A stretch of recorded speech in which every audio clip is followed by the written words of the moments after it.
Separated by the Salish Sea, connected by the Rio Graps in BC.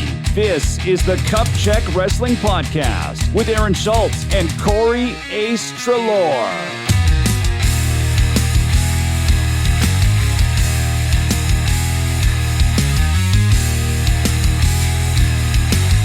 Cup Check Wrestling Podcast. After, I think, a 2-week hiatus, Aaron Schultz, Corey Ace Trelaw, we had to renegotiate our contracts. Cup Check Wrestling asked us to take 50% in a reduction of our salary, but God, Cup Check Wrestling's most prestigious podcast in all of sports entertainment, and there's nowhere else we'd rather be. Ace, what'd you get through the last 2 weeks? How are you holding up? I was going to say real quick, too, the good thing about getting paid nothing for it is that 50% of nothing, still nothing. So so it didn't affect me too much. That's been good. Yeah.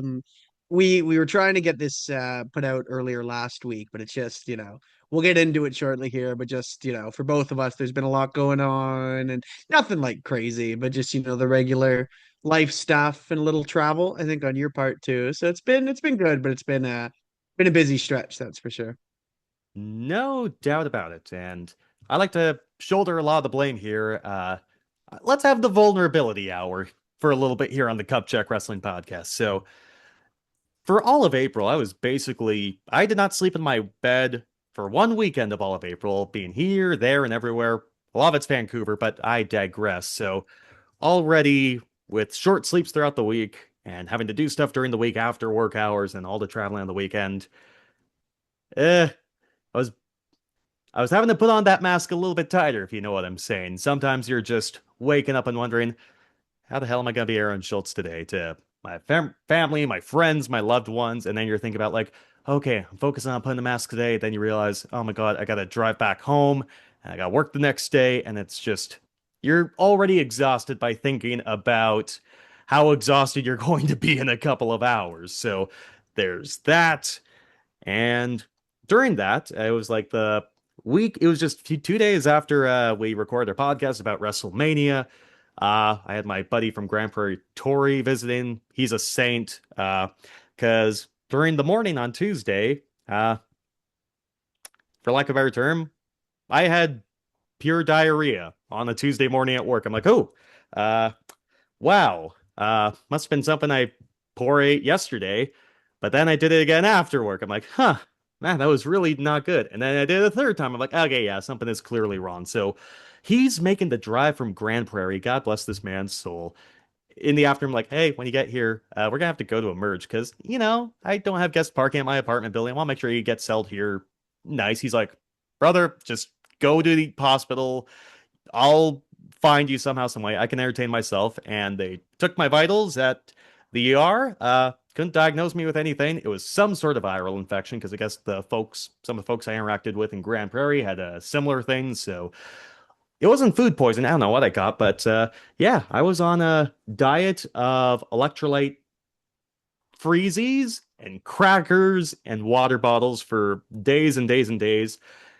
I live very close to a Denny's restaurant, Ace. I love Denny's with all my heart. I got a Grand Slam that was all beige colored foods. I got like pancakes and hash browns and oatmeal and toast. Stuff you think that you'd be able to hold it down.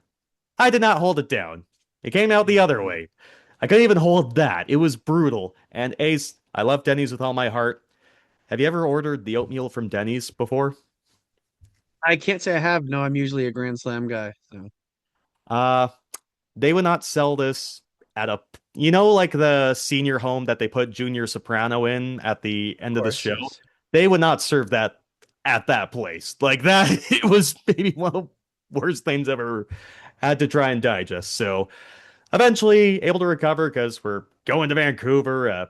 Dory, he's becoming a teacher where it's supposed to be a big celebratory occasion, but I'm just recovering and I have a hotel in my name. I purchased Vancouver Canadians tickets, Vancouver Whitecaps tickets. So after just being exhausted and then getting a viral infection out of my system and then being exhausted some more, and generally this time of season kind of gets me down in the dumps for various reasons, and I just realized I need to be like John Cena. I need to give up and I just could not be. I had nothing to say on this podcast. I had nothing to say, and I was in a very bad headspace where any notifications I got from messages from my buddies and my family and all my loved ones, I treated them like when you're looking at your work email, but you're not at work. I treat those notifications like that, and I want to do that. I love my family and friends and loved ones more than they'll ever know, and I never want to be in that mind space. So I did my best to unplug for a week plus and try and rebound. And what do I do the week afterwards? Drive to Penticton to visit friends I haven't seen in years because I didn't learn my lesson. It was a nice weekend though. I got a little bit of sun, got sunburnt, saw Thrash Wrestling in Penticton. That'll be for maybe next week's podcast, those notes, but a much needed week plus of unplugging. And then I went back to Penticton. I got back today. I got Celsius energy drinks and cold brew in my system. I'm ready to go. Burning that midnight oil, as you say, Ace. And yeah, should be a good back on track month of May and month of June and so on and so forth. So I appreciate your patience while you just need me to, you know, how do you say, like, you become a bigger star in WWE? Absence makes the heart grow fonder. I need to pull that card for a little bit. And here we are. Well, I swear to God, I did have some fun during my struggles there, but That's good, yeah. to be back. But no, everything else going good in your hood for the most part, outside of, well, I was just able to go off for a little bit. Outside of being here, there, and everywhere, everything else still going good in your hood for the most part. Yeah, I was gonna say definitely not as crappy as it sounds like you had the week. No, it's been pretty good here. Been busy, of course. Um, I recently got a iPhone upgrade, which I'm trying to think of kind of what I've done in the last week. I've got the iPhone Air now, so that's fun. We did, I guess that was 2 weeks ago now. We ended up doing the Duncan show for VIPW. It was unfortunate. Hey, We both worked the next morning, so we left just before the main event. But we saw a good chunk of it. That stadium too, or I guess you'd probably say more arena or hall or whatever you want to call it, but compared to the Nanaimo one, that is a nice. I don't know if you ever been to that the one in Cowichan. the X Really grounds or nice space though. whatever. Oh, nice. Yeah. Yeah, it was a really well lit. Well, it definitely made me like it was funny. Brooke and I were walking around kind of like, man, like that's great. We need to get something like that back home. Um, but that was a lot of fun for the weekend. Yeah, that was I think 2 weekends ago. I always joke my short-term memory is awful. So I'll try to think like, what did I do? What did I do? And then you'll say like one thing that we did, and I'll be like, oh yeah, and then I'm good. But Mhm. I am currently struggling to find it. Yeah, no, it's been busy, again, just a lot of work. I think I mentioned it last podcast too. My semester was just wrapping up. So it's yeah, it's just trying to pick up more work where you can and but it's been good. It's been a lot of fun. Been watching as much wrestling as I can, which as isn't quite as much as I'd like it to be, but I've been still able to at the very least catch the YouTube highlights for most shows. I've had to do that a few times with different Raws or Dynamites, but we're keeping up for the most part. It's been good. I'm sure we'll get into it shortly, fresh off the heels just yesterday of Backlash. But yeah, no, it's been a good couple of weeks. I have missed doing this. I was thinking about it even coming in where I'm like, man, like I know it's only been 2 weeks, but it felt like it had been a while since we'd done this. So I'm happy to be here. How did we go like months and months without seeing each other's stupid faces? Like, I know that we had like Messenger and everything and texting, but like, I don't know, just having these conversations and having the power of Zoom and seeing each other face to face. I mean, What's funny, I find like even I remember when we were first to get, a little cheesy about it, but even like when we were first talking about the podcast and whether or not like if we can commit to it, obviously we're both very busy people. And I was like, honestly, man, even if it's just, with you living in Kamloops, me living in Nanaimo, even if nobody watches this, if, how often do we get to just yap for 2, 3 hours, about wrestling? So thankfully, we if do have nothing some else, folks. We do have some folks who yes, listen we do and have some watch. dedicated listeners. Hi, Nana. How you doing? Uh, but no, Hooters. so I remember saying that, yeah, like if the worst that we get out of it is nobody watches, but we get to catch up, it's great. Mhm. It was funny. I was even thinking that when you were saying like having to be Aaron Schultz, because I've always thought of you as one of those like you have a lot of buddies over the years and whatnot, but you've always been one that's been like really good about always being like, hey, so what's new? What's this? Like half the time now, being 31 years old, that you're catching up with buddies, you'll say like, oh, it's been a while. Yeah, it's been. And you start doing the math, you're like, "Gee, I think it's been a couple of years since I've seen, or even like talked to you, or Yeah. you go to message a buddy and then you see it's like, man, I haven't texted him since like May 24. Like this is crazy. Mm. Like, Yeah. but you have always been one that's been good about like what's new, what's how's this going, and so that's It. always one thing I've really appreciated. Gonna Because it here's my. keeps me honest too, because I get bad where I'm stuck in my own world, Mm. and not that I block everybody out, but just you hit the ground running, and so it's Mhm. good to kind of have that anchor to ground you and be like, hey, let's check in. It's been a little bit, so that's Yeah. no, I love being able to do these shows for that reason. Gonna make me redder than the solo cup in our logo here. Tears in my goddamn eyes, Ace. Holy smokes, that make me red. But yeah, no. And I'm happy we have that similar mindset. Like I'm a believer in hug, don't judge. Everyone's kind of going through their own battles in a lot of ways. And funny enough, the friends who I just were with in Penticton. So for those who don't know, when I first got to Kamloops, I worked weekends for about a year or so before converting to mornings, Monday to Friday.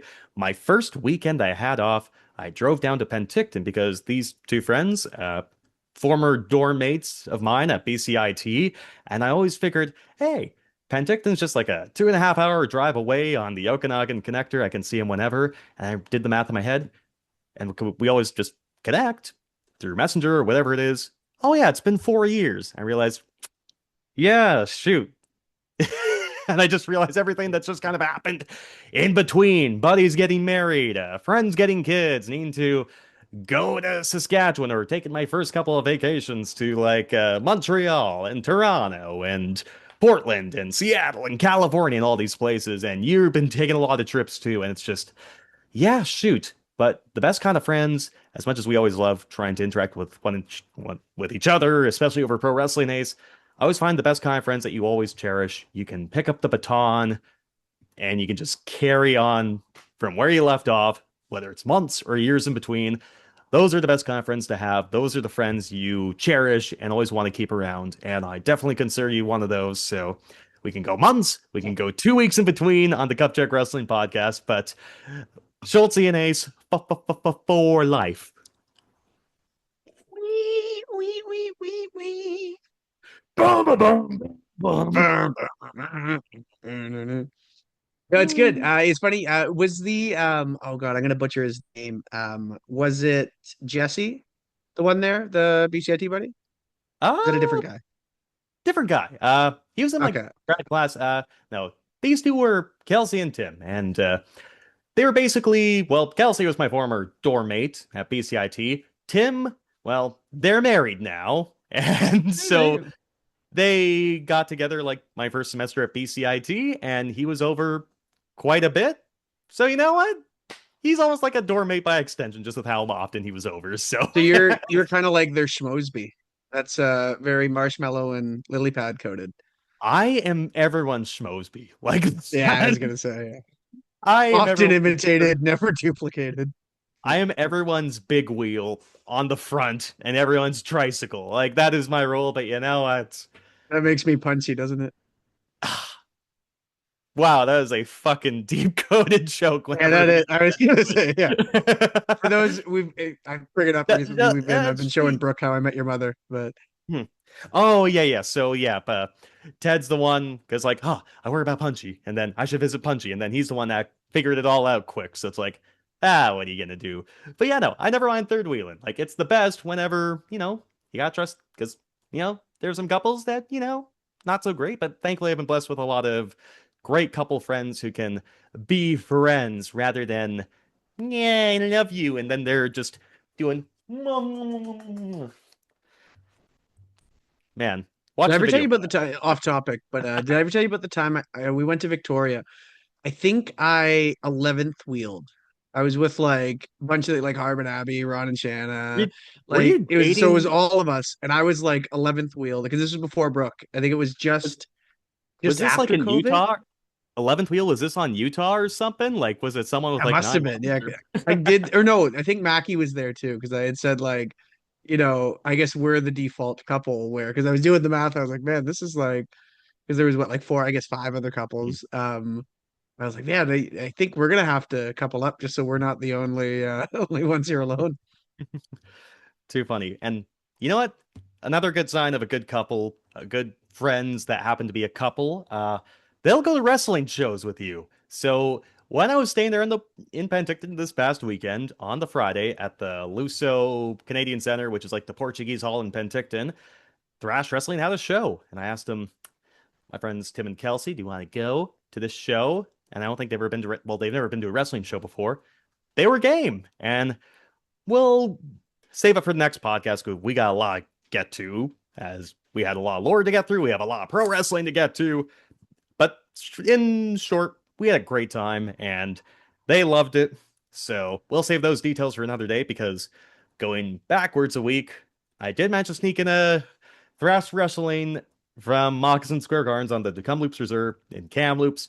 I had just finished my I need a Costco shop after, being sick for like a week or so and needing to restock my fridge. Did a Costco shop. It was on my birthday. Not a fan of my birthday. Don't really feel good on it. Or around that time, to be quite frank. But I got back. It was like maybe 6:30. It was You're a coin dirty toss 30 too. decision. Yeah. Yeah. What's the lyrics, Bo Burnham song? It's 2020 and I'm 30. I'll do another 10, 20, 30. I'll be 40 and kill myself then.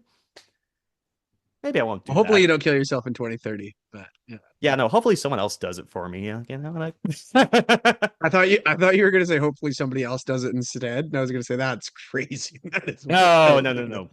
Yeah, No, no, yeah, no, no, yeah. no. Not wishing harm on anyone else. Just like Self-deprecation's cool. We're all in on self-deprecation. yeah. So basically, it was a coin toss to go to the store. Now I'm like, you know what?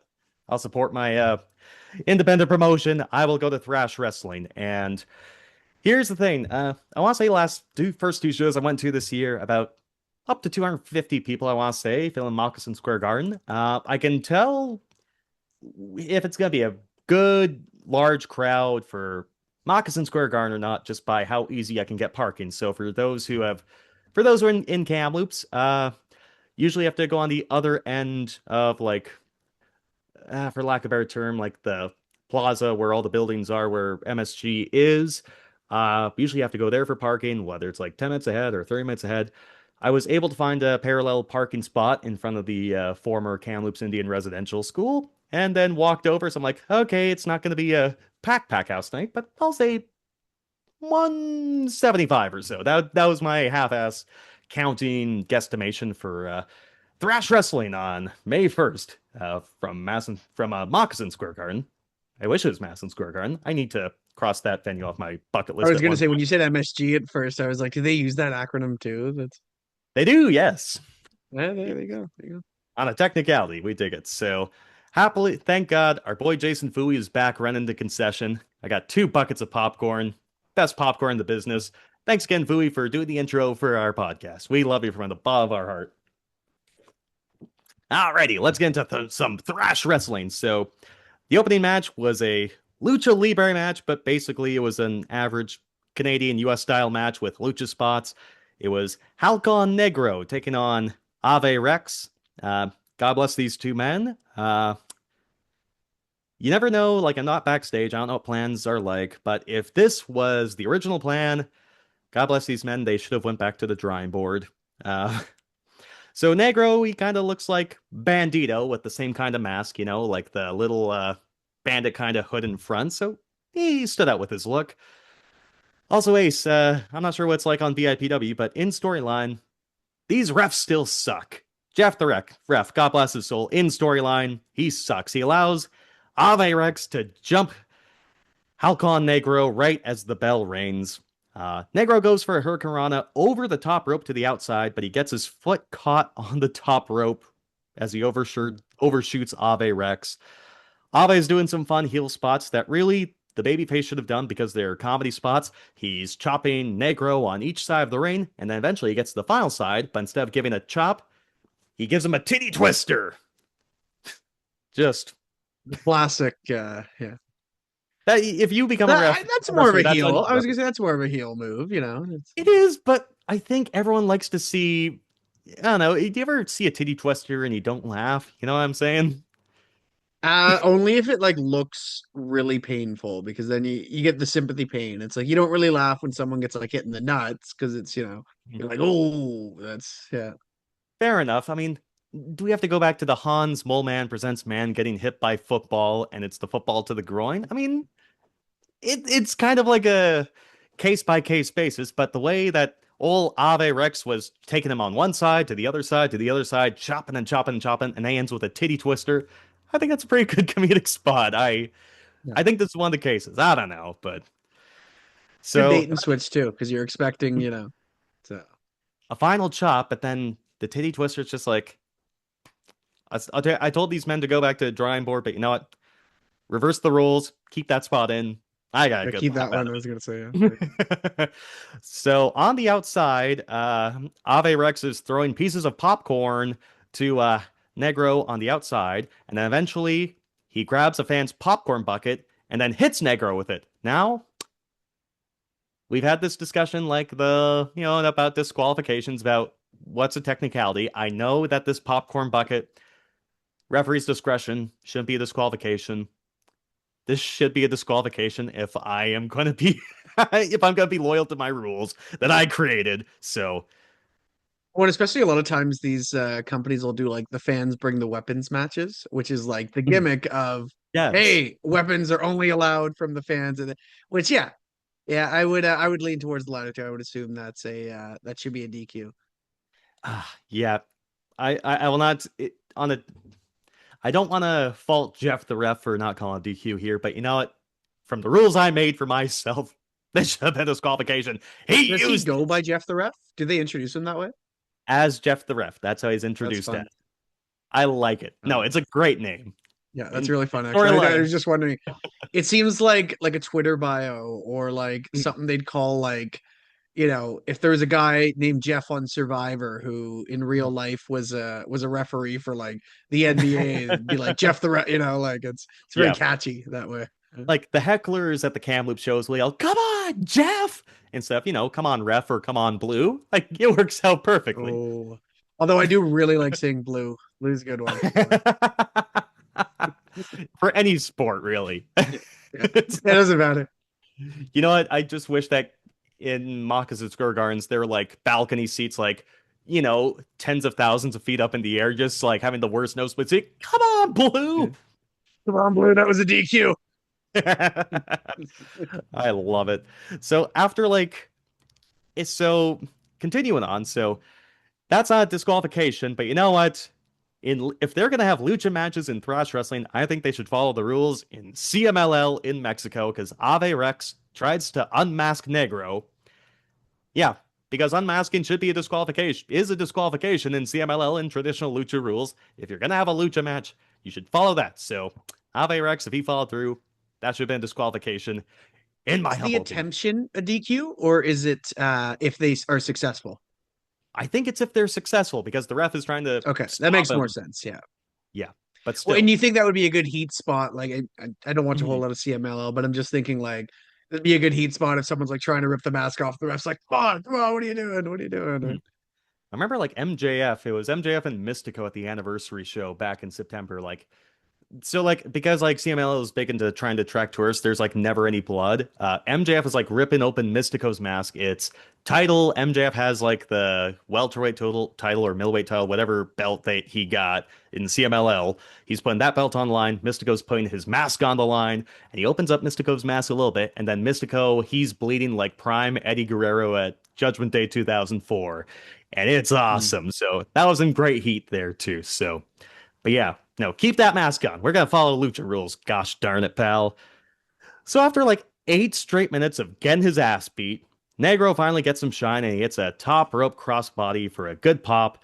They try to do the spot where one guy goes for a baseball slide to the outside and the other one hits a moonsault from the middle rope, like all in one fluid motion. Negro does hesitate on the first attempt to ensure that his opponent is safely in place. You know what? I will take that, even though it doesn't look as fluid as, say, like Mike Bailey, Will Ospreay. Safety first, kids. Safety first. Negro then hits a cool crossbody from the top rope to the outside, and the crowd pops hard. I thought, great, we finally got to the high spot. Let's take it home. And they kept going. And I said, let's take it home. And they kept going. I'm like, now let's take it home. And they kept going for like 5 more minutes, unfortunately.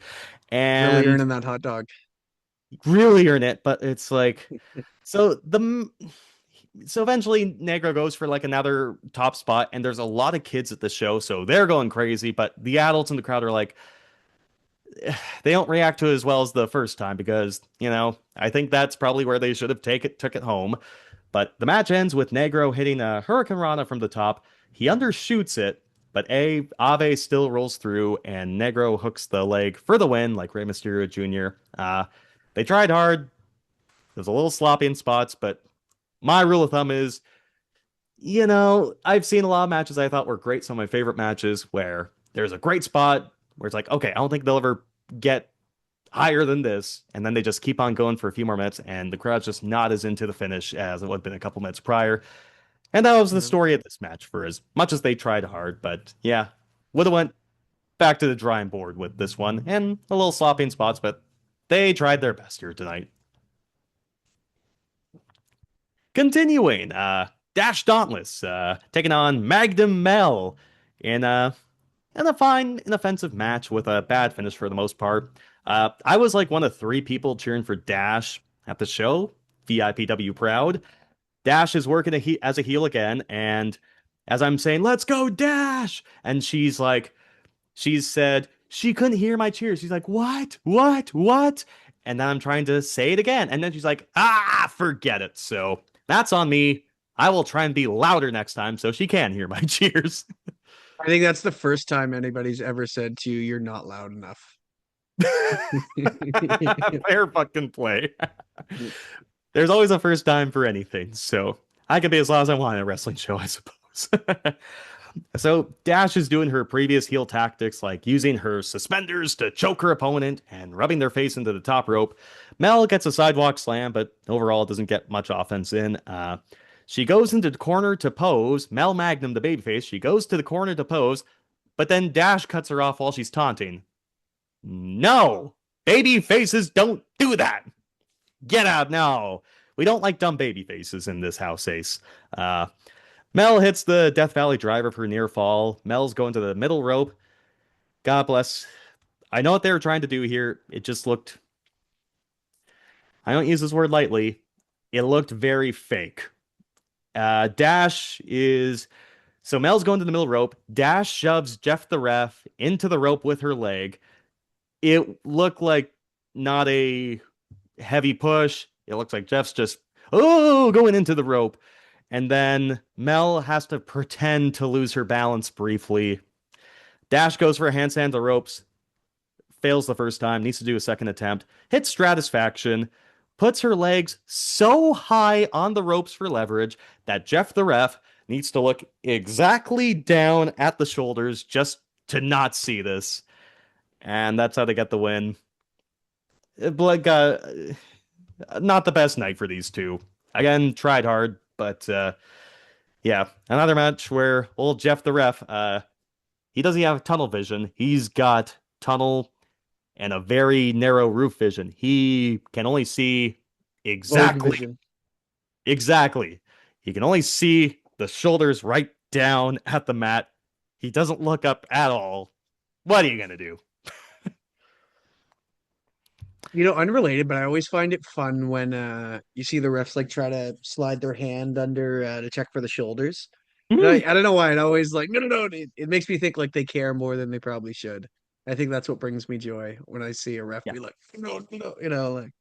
I want a ref purist. I want those shoulders clean on the mat in my fake fucking sport. That's what I want. I want them to try. I want him checking the shoulders. I want him like, stopping fans for popcorn buckets. I want, what happened to this country? Oh my God. What happened to this business?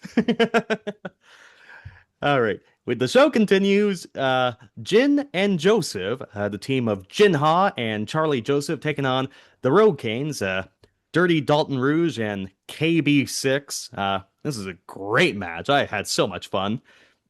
So the Road Canes are working heel, like Young Buck style heel, but they're basically baby faces making their way to the ring. And I kind of get it. You want to be nice to the kids, but when you're working heel, sometimes you gotta be heels. And you can just basically say, oh, I'm sorry at the merch table or whatever. So that'd be my one piece of advice here because the crowd didn't really know who to cheer for at first because, like, wait, they're like giving high fives to kids. We're supposed to boo these guys? What? So, for the sake of the crowd, that'd be my one change. So, Jinha comes out. He's the British luchador. He's wearing Daisy Dukes, though, to match his partner, Charlie Joseph. Ace, I don't know about you. I love it when, like, there's the two polar opposite partners come together, and then one of them's trying to dress like the other one, trying to, fit in. Oddball tag teams, I like it. Yeah, that was a lot of fun. I was about to ask too with the Daisy Dukes, was there a bikini on top by chance? Or No, they had like crop tops basically. Like they have the t-shirts that's kind of fun. crop tops, so they're still ready Very for 80s. Hot Boy Summer. They're ready for Hot Boy There you Summer. go. Heck yeah. Mhm. So let's see, where are my notes? Where are my notes? So these guys tore the house down. You could tell it's gonna be great, right? Jinha hits an opening snapperana. He's so quick, it's so crisp and clean. It's so good. And then Jinha does the Marty Skrull snap of the fingers, joint manipulation, makes a big noise. The crowd falls for it. Everyone's locked in. KB6 takes out Joseph on the apron and blind tags Jinha. So Jinha looks confused. He's like, "What? I was expecting a blind tag." He turns around and KB6 waves at him, and then he hits him with a forearm. That is almost exactly what we saw at AW Dynasty with Kazuchika Okada wearing the Young Bucks gear and going for the tag. Yeah. Like, that's my kind of stuff. That's my kind of heel work because you can be heels, but just because you're heels doesn't mean you have to be boring. You can just be so obnoxious in doing your moves. I want to see you get beat up. Those are my kind of heels right there too. So Dalton and KB6 do the Enzo and Cass dive to the outside where Dalton jumps and KB6 lifts him high and pushes him to the outside onto his two opponents.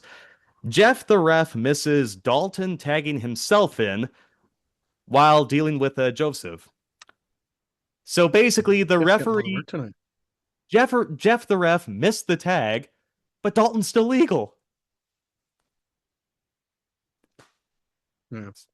No, I'm I was gonna say he must have a good union too if he's calling three matches in a row and still this bad. Like it's just the union. Yeah, apparently officials are the only unions in all of wrestling. it's like Angel Hernandez. Like Oh, this guy was like Angel Hernandez. He was oh god, he was like Las Diaz. He was just mm, like Jeff the ref needs to get WWE wrestlers into his union to protect their jobs too, because apparently he's well protected in storyline. super off topic, but what was the name of the Galarraga? Joyce, Jim Joyce, was that the one that blew the perfect game? I think so, the Detroit Tigers one, right? I want to say Jim Joyce. Yeah, I think it was Jim Joyce, but I was just thinking how bad he felt afterwards when I started thinking of Angel Hernandez. But Oh my god. Well, at least they kiss and made up, I suppose, but there you go. Yeah. yeah. So the great action continues. Joseph is making his comeback and put Dalton's head into KB6's arm for a headlock. Then lariats KB6, which resulted in him giving a DDT to his own partner, Dalton. Fun little spot there. Charlie Joseph fakes out the Road Canes by pretending to go for a tope suicida to the outside, but he stops. But then his partner Jinha jumps over him for a dive of his own onto his opponents. The Road Canes hit a pair of diving leg drops to their opponents while they're hanging the ropes.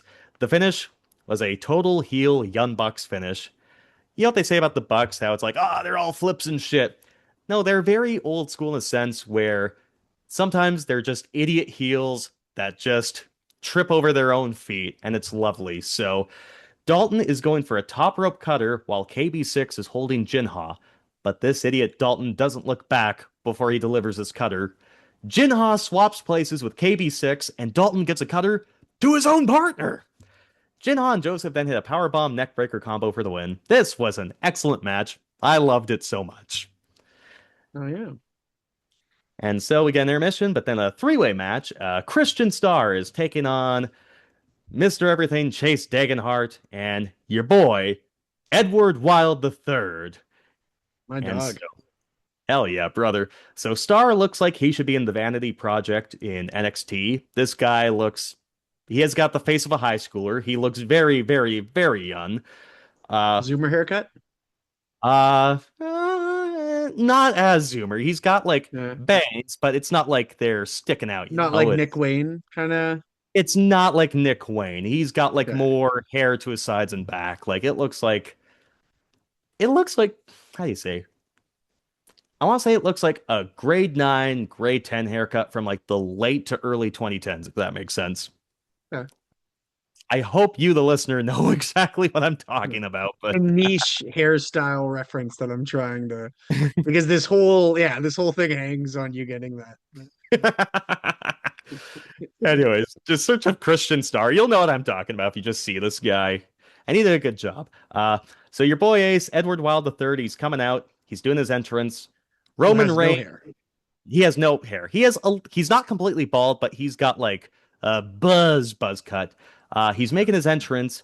Roman Reigns and Randy Orton would tell this guy to hurry up. He is just taking his sweet time in this little gym to make his way to the ring. So the two heels form an alliance to take out Christian Star, the babyface. It's as old a story as pro wrestling can tell. There's an initial shine from Christian Star, but then the two mean heels just beat him, and their stuff looks good, and they beat him. The fans yell, "This is child abuse!" Which unfortunately got a good pop, including from me, because Christian Star looks very, very, very young. Star makes a comeback and he goes for a crossbody from the top, but the heels pull a Samoa Joe. They both just walk away, and he just falls splats right into the middle of the ring. Eventually, both men go for the pin, and then they realize we both can't win this three-way match. So the alliance is all but over. Chase Dagenhart calls Edward Wild his son. Edward Wild says, "I'm not your son."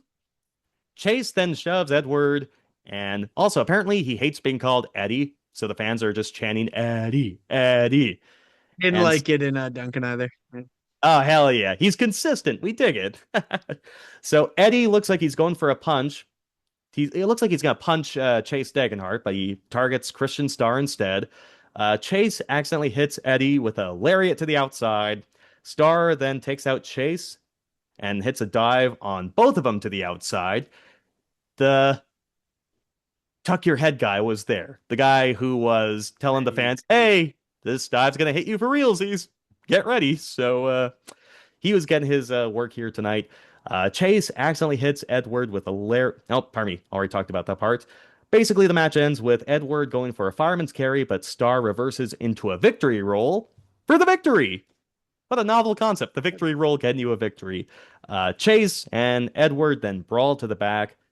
Fun little story here. Also, to the best of my knowledge, if I remember my first show at Thrash, Edward Wild III hailed from Prince George, BC.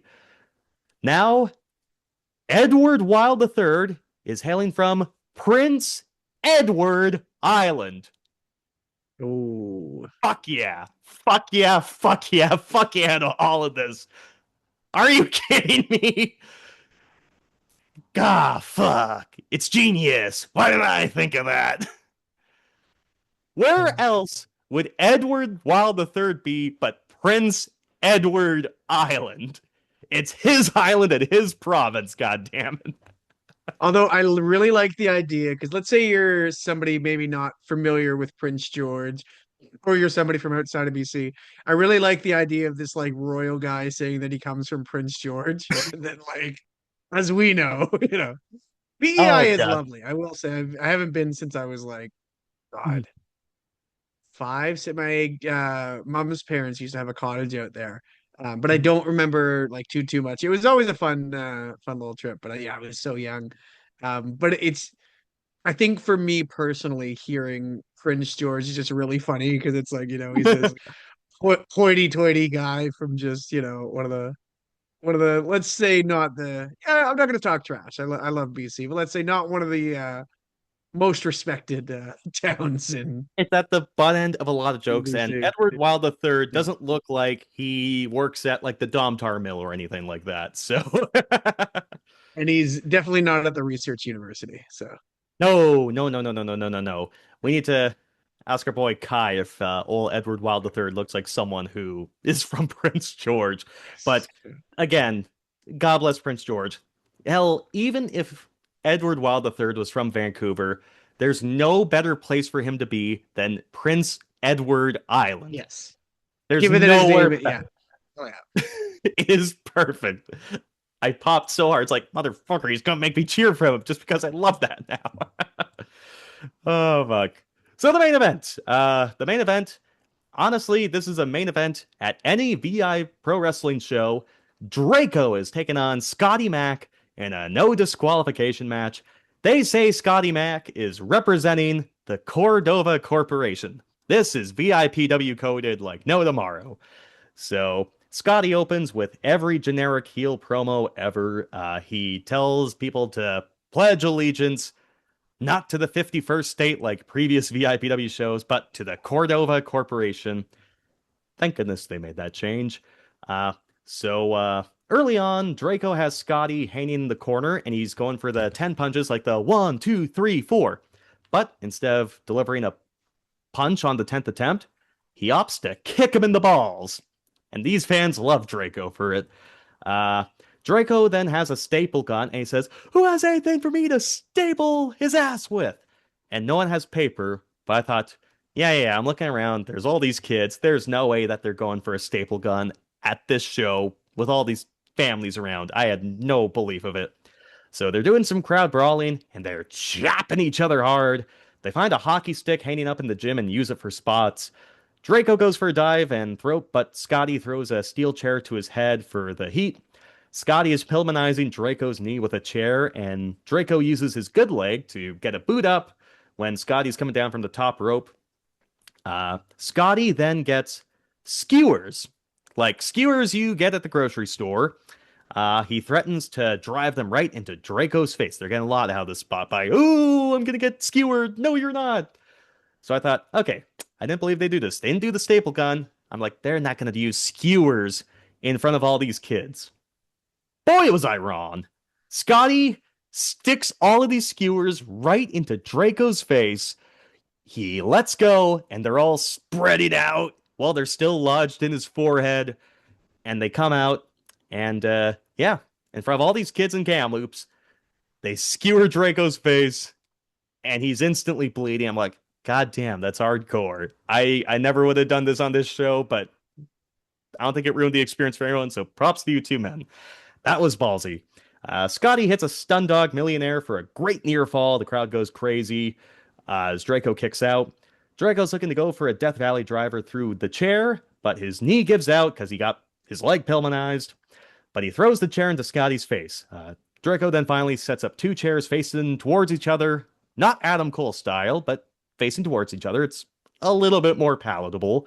He's going for the Death Valley driver, but Scotty gets a sunset flip roll up. Scotty then hits a fireman's carry through the chairs, and it's a no disqualification match, but the heel wins fair and square to send these fans home miserable. That was weird. But they did a good job here, but that was an odd finish. But these fans showed Draco respect as he went to the back, so that was Thrash Wrestling Kamloops, and it's not all doom and gloom for Draco, because Thrash Wrestling on this last Saturday in Revelstoke, Draco became the Thrash Wrestling Champion. He defeated Mentolo, and he's the new Thrash Wrestling Champion, just like that.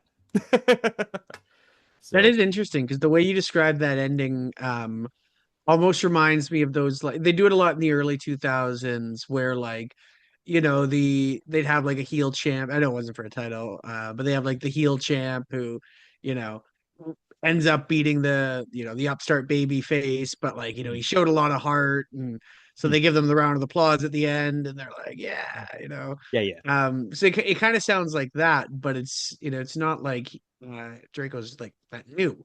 So Yeah, he's not it's up an and up. interesting I don't know. Um Funny enough, I kind of felt that way. We didn't get to stay for, I believe it was Draco too.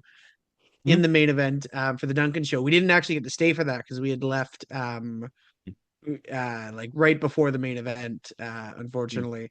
But the last match we saw, I believe, was Screaminator and what was it? What's his name? Van Bruggen. And I kind of felt like that at the end of the match too, where you're kind of like, oh, like that was it, and it ended on a DQ to it. I don't know. Oh, It was a really good show. Other than that, but that was kind of one spot where you're just sort of like, huh, you know. And obviously, for us, it was the last match, so it felt like leaving unhappy. The main event was actually the lumberjack, so you know. But that being the last match we left on, we were kind of like, huh. You know, it almost made us want to stay that much more because it's like, well, that kind of is a bit of a downer, right? And it definitely felt like one of those that they're, you know, waiting to get to the big payoff at WrestleFest in God, just a month now? Or yeah, 5 been weeks, about something like a that. month. Well, we'll get to that, Ace, because, well, before I do, I must say, so about Draco being the champion, so we'll get to it. There is a big deathmatch show coming up for Thrash Wrestling in just over a month's time, and I can't think of anyone better to be the champion going into a deathmatch themed show than Draco. That is a very qualified candidate to be a champion for a deathmatch show. So I think they made a good choice here, but at some point, Scotty Mac is due a championship match if we are following this in canon. But yeah, so Thrash Wrestling, pardon me, WrestleFest is soon for VIPW, and we had fun at the shows we went to, but if you want to go to a independent promotion in BC at some point, dear listener and dear viewer, we got some shows for you. Very quick. VIPW on Vancouver Island. VIPW returns to the Victoria Centennial United Gym Friday, May 22nd at 6:30 p.m. The day afterwards, VIPW returns to Nanaimo, home base, Saturday, May 23rd at 6:30 p.m. from the beloved Centennial Building. And then finally, as Ace alluded to, 1 month after that, Friday, June 19th at 6:30 p.m. from the Frank Crane Arena, WrestleFest 3. Tables, ladders, and chairs. Oh my. Going to the interior now, Thrash Wrestling Pomp and Circumstance taking place Saturday, May 23rd at 7 p.m. from St. Peter and Paul Ukrainian Orthodox Church in Kelowna. And also as alluded to, Thrash Wrestling Super Evil Bloody Death Hell Elimination Tournament 23. Did you get all that, Ace? Most of it. Yeah, most of it. Super Evil Bloody Death Hell.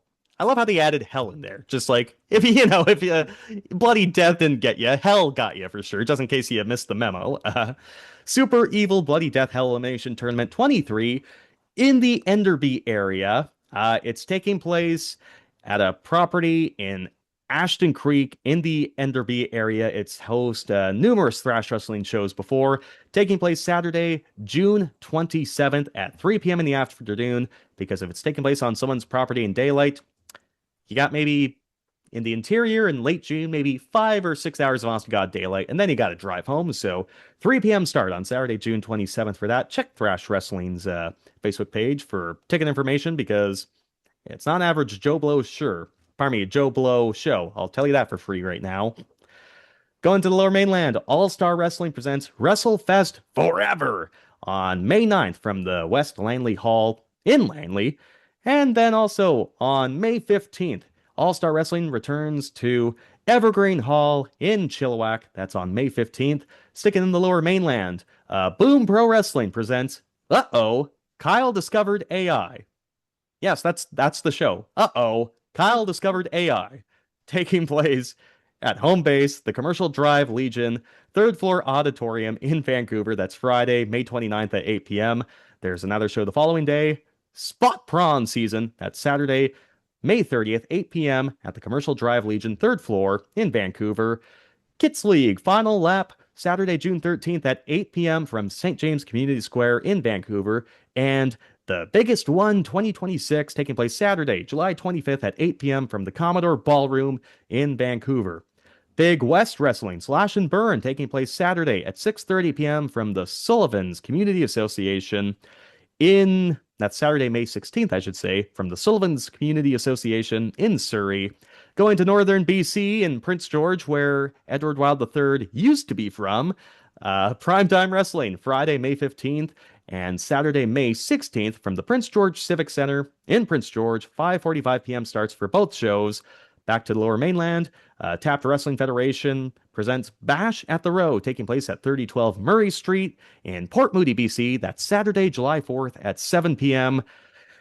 Ace, I think I might go to this show. It's a week from now. Midget Wrestling Warriors, taking place Sunday, May 17th at 5 p.m. from the Merritt Civic Center in Merritt, BC. My curiosity has been piqued. I think I may need to go there. We may need to figure out what next week's recording gonna be like, because Yeah. it's Midget Wrestling Warriors. How can I say no? I was gonna say, yeah. And then Canadian Apex Wrestling, taking place at Trev Dealey Motorcycles in Vancouver, BC, Friday, August 14th at 7 p.m. That's their Road Warriors show. And then 365 Pro Wrestling's returning to Vancouver Island in Victoria at the First Met Hall on June 6th. God, I think that was the quickest indie segment I ever got to, Ace. I can't believe it. We're finally here. Not We bad, can- not bad. What was the I was gonna ask you, the Commodore show that July 25th? Was that you said? Yeah, that was, let me go back. So that's Boom Pro Wrestling, the biggest one, Saturday, July 25th at the Commodore Ballroom. 25th. I've been told from my old BCIT friends who are also wrestling fans, there is no show like a Commodore show. Probably the best venue to have wrestling in Vancouver. Well, yeah, Some I was gonna say I BC. went to a concert there like a decade ago, and that was a really cool venue. Really? I'd be interested. Well, we'll circle back to that because that could be a fun van weekend in the summer. That could be fun. I think hopefully that World Cup frenzy should be over. So Oh, right. Yeah, there's that I too. think that should be like, I think it's a week or two afterwards. I need to check the schedule again because Vancouver's getting bleeping crazy because of the World Cup. Like accommodation costs are going through the roof.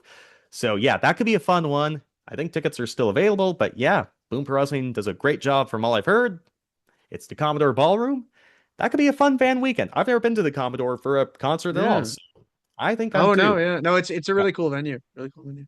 I was pretty young, and because I was pretty, like, I was like 19, 20, I was pretty drunk as well. So it's it's a little hazy, the memory of it, but I remember it being a really cool space. Fair play. I remember Nation Extreme Wrestling. They did a show at the Commodore. I think it was the Commodore. I have to ask our boy Matt Maverick because I think he went to this show. New NEW in Vancouver, they brought in Minoru Suzuki and to do a show at the Commodore. And I saw Matt's Snapchat. I'm like, I got massive FOMO. I had no chance to be there, but I wish I was there. So it is on my bucket list. I show at the Commodore sounds like a hell of a time. So we should circle back to that. Yeah, There's no shortage of great shows in this province of ours. We love to see it. there definitely is not. No. Well, what was not in our province, WWE Backlash. And Ace, the last time we recorded, I had a little bit of optimism just because I was high on life after the CM Punk Roman Reigns main event at WrestleMania. I thought, okay, maybe this is a lesson for WWE and the suits that be at WWE and TKO can figure stuff out and take the brass reign and just run with it. We'll get to it in a second. They did not run with it. It's looking quite bleak in a lot of ways. But at the very least, we did get some wrestling this weekend. And as we say in the journalism industry at times, there is the word new in news for a reason. What's new? So this Backlash show, by definition, was more recent. It was more new. So we have a show to get to. I just crammed this and Collision as quickly as I could after I got back from Penticton. Now, I didn't watch this live. I don't know if you watched this live. Well, I definitely didn't watch it live. I will say, being able to fast forward through a lot of filler, and I don't think, well, there's definitely not a lot of filler on this show compared to WrestleMania, not even close, but a breeze to get to for the most part. And I can't say this is a bad show. There's some stuff I didn't like, but ended pretty good for the most part. The last two matches and a pretty good opener. I gotta give this a thumbs up for the most part. How'd you find Backlash before we go into the weeds of things? Yeah, I was, I guess, pleasantly surprised because I obviously, as I'm sure we'll get to, following WrestleMania, there wasn't really a whole lot of good news coming out of WWE, and so I was kind of, and I don't mean this as a joke, but I actually until Saturday forgot that it was Backlash. Maybe I was just ahead of it with us not doing the podcast in a bit too, and but in the morning I was like, oh right, like that's tonight. I had plans to go see the Strickland fight as well that night. Oh god, I So heard I that ended up fight sucked. watching. Yeah, I don't even want to talk about it. I was pretty upset about that. It's Cup Check Wrestling, not Cup Check MMA. No, yeah, so I watched Backlash like I got home about 10:30ish, and I saw the first bit, Seth and Braun. I saw that at work. It worked till 4. Um and yeah, and then I watched the rest at like 10:30 or whatever when I got back. Yeah, God, no, I completely forgot the show was happening too because it was only 3 weeks after WrestleMania, if I did my math Yeah. correctly. So, not only that, there's a Saturday night main event later this month, and then there's that Clash in Paris show. Or Italy. How are they building? Like, God, we'll talk about the main event scene just in general for WWE in a little bit here, but we do have a Backlash show to talk about. As Ace alluded to, it opens with Seth Rollins taking on Braun Breaker, a match that probably should have happened at WrestleMania, but nevertheless, Braun goes for a spear to open, but Seth dodges and he takes Braun to the outside twice and hits 2 tope suicidas. I love this start because I love seeing the sense of urgency. I can't say this match felt like a fight, like a blood feud or a grudge match, but they were working quick. They were working with some urgency, and sometimes under the WWE umbrella and WWE limitations for violence and blood, I'll take this. I'll take this for the most part. Uh, Seth goes for a top rope crossbody, but Braun catches him and belly to bellies him to the outside. The crowd is fairly hot for Seth Rollins. This was a pretty good crowd for the most part. Braun is showing off his speed in the ring. He's running the ropes fast, and he hits Seth with a lariat. Braun then hits a very quick Frankensteiner, and I'm just thinking, Seth Rollins has given Braun so much. Seth has to be winning because, well, they're gonna make Braun look strong in defeat, but that was not the case. Braun's going for a spear to the outside. God bless Braun Breaker. I think maybe these are still sort of the warts you need to, these are some of the things you need to iron up. But he goes for a spear to the outside, but it looked very, very obvious that he jumped early and high on purpose just so Seth can give him a super kick. It just looked like he was following a spot rather than trying to spear him. I'm like, a little too phony for me. Seth is going for the curb stomp, but Braun rolls on his back and catches the boot. He hits Seth with a military press and he's going for a spear, but Seth gets a knee up. Ace, I told you I was trying to finish Backlash as quickly as I could. I told you I was delayed because I had to rewatch this over and over and over and over. Basically, they're trying to do the spot that Will Ospreay usually does in this match, where he gets hit with a lariat, but he flips backwards, lands on his feet, and they're trying to do something. So Seth is taking the role of Will Ospreay here, and so Braun's hitting him with a lariat. Seth tries to flip backwards. He can't flip backward all the way through. He basically does a handstand to land softly on the top of his head, and then he sells his neck. And then Braun, to his credit, good improv, hits a standing moonsault and said, that's a very good instinct when something goes amiss like that. But there were a couple of points in this match where you saw Seth Rollins' age. As good as he still can be, he looks like a guy who is turning 40 at the end of this month. I don't think it was a part of their plan for obviously for the story of it. Mhm. But Cole had mentioned that on commentary too, where he's like, I sat down with Seth. He said, I'm on the obviously the back half of 30. I'm about to be 40 now. It felt like one of those kind of old gunslingers really trying to hold on and just not being able to hang. Mhm. Again, I think part of that obviously was for the story. Mhm. I don't know, obviously, with the botches, if that was necessarily supposed to be. I feel like those spots were supposed to be more like, I ain't as good as I once was, but I'm as good once as I ever, right. Mhm. Um, but yeah, no, it kind of made me sad in that sense to think that, like, we're coming to grips obviously now with guys like Cena and Orton, and but it's like, man, even the dudes like Seth and fucking Roman, and like, even they're getting old now. Like, God, we are aging quick.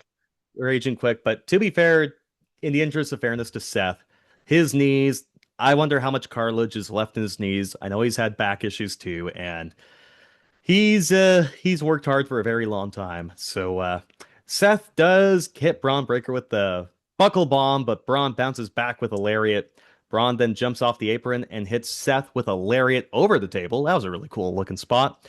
Braun then climbs to the top rope. Seth hits a superplex to lead up to the Falcon Arrow, but Braun hits the Falcon Arrow instead. He no-sells that superplex. Braun's then going for a superplex of his own, but Seth rakes his bow like his former Shield brother Jon Moxley would. Braun then hits a Frankensteiner instead. Seth's heels got caught up in the rope as he was flipping, so that kind of looked a little scary. Braun is then going for another Frankensteiner. Seth attempts to land on his feet. He under rotates. He doesn't stick the landing. Seth, Braun, and commentary are trying to sell it like he did land it, but we have eyes and a brain and a living, breathing pulse. He did not fucking stick this, but they're trying to tell us he stuck it. Wade Barrett even says this is why Seth might be the best in the ring in his generation. Come on, man. Fuck off. Don't tell me that after he doesn't stick this landing. God. He's not even the best in his own group, arguably. He's not even the best in his Shield. He's not even the best on his fucking brand now. And I don't want to be a guy that, like, is a little too hip and shits on Seth. Seth is still a good worker. Is he the best? Not even fucking close, especially not anymore. But he's still good, but sometimes you gotta do a standing moonsault instead. Sometimes you gotta just improvise on the fly. Sometimes you gotta just say, yeah, I don't think I can call him the best in the ring in his generation after he just did not stick the landing there. It is Nevertheless. unfortunate too, because you mentioned it earlier, Mhm. but like, I do wonder if he never, screws up his knee in 2015, how that's, because obviously he still had a fantastic career, and he's gotten every accolade since then. But like, man, like, you watch some of those old, not to knock him obviously, but you watch some of those old matches before the injury in 2015, 14, you're just like, wow, even old ROH. But and again, that's not to take anything away from him. He's still good. But you're right. I didn't even know if he, like, I would almost put him last in the out of the Shield guys. Right now, Um yes. yeah. Well, The all definitely time. now, but I mean, even Yeah, yeah. like, yeah. It may be like when it was still Ambrose WWE. I mean, he wasn't showing what he had then, but I feel like Ambrose was definitely third when it was the three of them still in WWE. But Mhm. yeah, yeah. I don't even know if all time he's number two out of the three, let alone first. No, exactly right. And I'd agree with you on that. And hey, there's the thing. Someone like a Will Ospreay or Ricochet who could do all these crazy things when they were like 20 or 30 pounds lighter, and they're older too. They've had injuries. They can't pull off some stuff, but you can still have great matches. And I think there's some stuff Seth can do really well. Some of these uber athletic spots where you need to rotate properly and land on your knees, maybe drop some of these from the repertoire. And the case of Seth too, like you talk about the 2014, 2015 injury, what about the one around like WrestleMania 40? His knees are being held together by Yeah, Tupac yeah. CDs and bubblegum and thoughts and prayers. Like you saw that alternate angle of him getting into the ring with the steel chair to attack Roman. It looks like his knees were wobbling. Like they did not look good. And how long was he wrestling on his knees? And it really felt like that definitely took a lot of the wind out of his sails. And yeah, it is sad to see in a sense. I think it ended up being a part of good the story for what they were trying to tell. But yeah, Seth, drop some of these from the repertoire and you'll still be good. But Seth does have a comeback that involves a pedigree and a curb stomp, but Paul Heyman goes on the apron and distracts the ref. not Jeff the ref, a different ref, and Seth. Seth then goes to grab a chair because he's a dumb babyface here, and conveniently, Austin Theory and Logan Paul of the Vision come out, so they get hit with chair shots. Seth hits a stomp on Theory, and then he chases Logan Paul to the back. Seth then runs back into the ring and into a spear by Braun for a really good near fall. Braun then runs the ropes and goes for a spear. Seth hits the pedigree. Seth is going for a splash from the top rope, but Braun spears him in midair. He hits the ropes again. He does another spear for the win.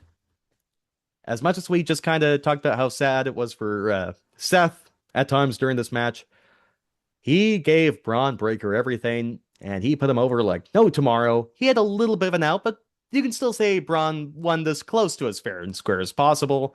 I'm sure this feud must continue, but Braun looked good. Seth made him look good. I thought it was a good opener, all things considered. Yeah, especially for this will get kind of off topic with some of my opinions, but if this first hour is really trying to sell you to buy the pay-per-view itself on ESPN proper, that this is definitely the way to do it. That being said, again, very off topic. I still think it's crazy now if you are doing two matches for free to say, hey, I don't know how much they pay in the States, like $35. Pay $35 for three matches. But that's besides the point. If your goal was to get people interested for the rest of the show, the opener definitely did a good job of that. And yeah, I thought it was a really good match. Yeah. Well, yeah, they're putting the first hour now again on ESPN2 in the United States. And you know what? We didn't really hear too much bragging from ESPN about how WrestleMania's viewership in the United States did. And now they're Can't imagine. putting these hours on cable, trying to entice viewers. I think they're getting some quick buyer's remorse. I think maybe as soon as WrestlePalooza happened, I think they're starting to get a little bit of buyer's remorse. But WWE is still gonna get a lot of their money for a very long time from the looks of it. But instead of like what, $5 or whatever in Peacock in the States, it's now $30. Get a VPN like Stephanie McMahon and get a Netflix subscription up in Canada. Yeah. Or anywhere else internationally, because they always tell you, oh, in Canada and international, it's all there. You can even watch the old In Your Houses, so it's not for nothing. That was the first option I saw when I opened Netflix today. So they That definitely Bret Hart one, right? I think I saw that. There you go. Pop up. Yeah. Good. All right, following up, Trick Williams is defending the WWE Men's United States Championship against Sami Zayn.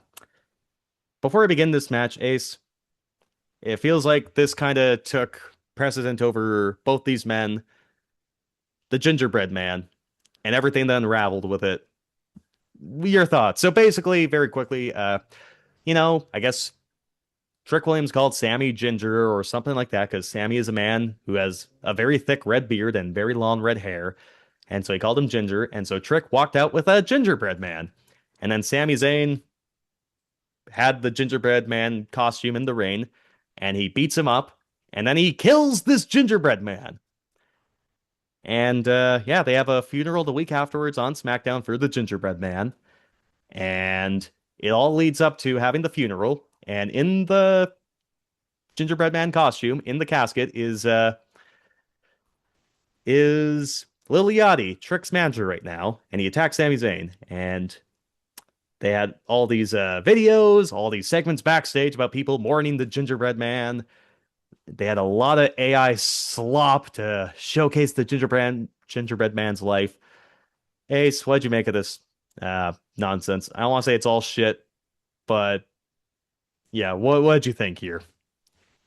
Yeah, outside of the AI generated videos, unfortunately, I did sort of wrestle with this. I loved it. As bad as it was just stupid enough. What were you gonna say, sorry? Okay, so first, I think this is straight out Vince McMahon's playbook. This is something Vince McMahon. Oh God. Yeah. Yeah. It felt very like, especially the funeral to me felt very Attitude Era. Like I don't know if it. I know obviously he's got the coat and the glasses, and but it felt a lot like when The Rock was doing the eulogy after throwing Austin in the river or the ocean or wherever he threw him in. It felt like that kind of old school segment. And honestly, that's sort of the one thing that I have kind of missed from wrestling in the last, or at least in WWE, I should say, for Mhm. the last few years, especially since everything with TKO and but like I don't know, there is a fine line where it can get stupid. And definitely at first I thought it was kind of stupid, but I don't know if just that they both leaned into the ridiculousness of it. I really enjoyed it. The only actually funny enough, the only thing I wasn't really huge on was Sammy coming out before and kind of making a joke of it. Because I think for something like that, I mean, we'll see in obviously in the next match too. Um, but I think for something like this to work, I think everybody really needs to be all in on it. So somebody like Trick Sammy was allowed wearing to be his the Sunday straight man, best, though. you know. Sammy was the Yeah. straight man, though. Yes, but I feel like if he had come in and said like, what is this ridiculousness? Sure. To me it was, and I know that's just kind of the world we live in now with Unreal, and but to come out and say like TV time used to mean something, and it's like, buddy, just say it's a farce. Don't, get all meta with it. But that's, I mean, they've done much worse than just Sammy coming out. Yeah. And But so but yeah, I don't know. I my did follow enjoy it. yeah. My follow-up question was because I found joy like at WrestleMania with Danhausen and his little Hausens. You did not. You found joy here, and I did not for the most part. So I just wonder, we both kind of view them as these Vince McMahon written old WWF segments, and just wondering, where's the disconnect? And yeah, I Yeah. did get sports entertained once throughout this process. Uh, it was the week prior, where the gingerbread man dies, and they have the graphic that shows the gingerbread man's funeral. And of course, if you've seen this mascot as a big happy smiley face, they edited it and rotated his smiley face upside down to look like a frowny face because the gingerbread man is dead. I'm like, fuck. I got sports entertained. I'm kind of looking forward to seeing what happens here, but the punchline overstayed its welcome for a little bit for me. Like, That's fair. yeah, I don't know. It's like, okay, it's the same joke. Here's a 90-second AI generated slop video that we've been held hostage by for 2 years now. Oh, here's him when Hogan slammed Andre. Here's him with Stone Cold Steve Austin. Here's him with DX invading WCW. I'm like, all right, I get it. I get it.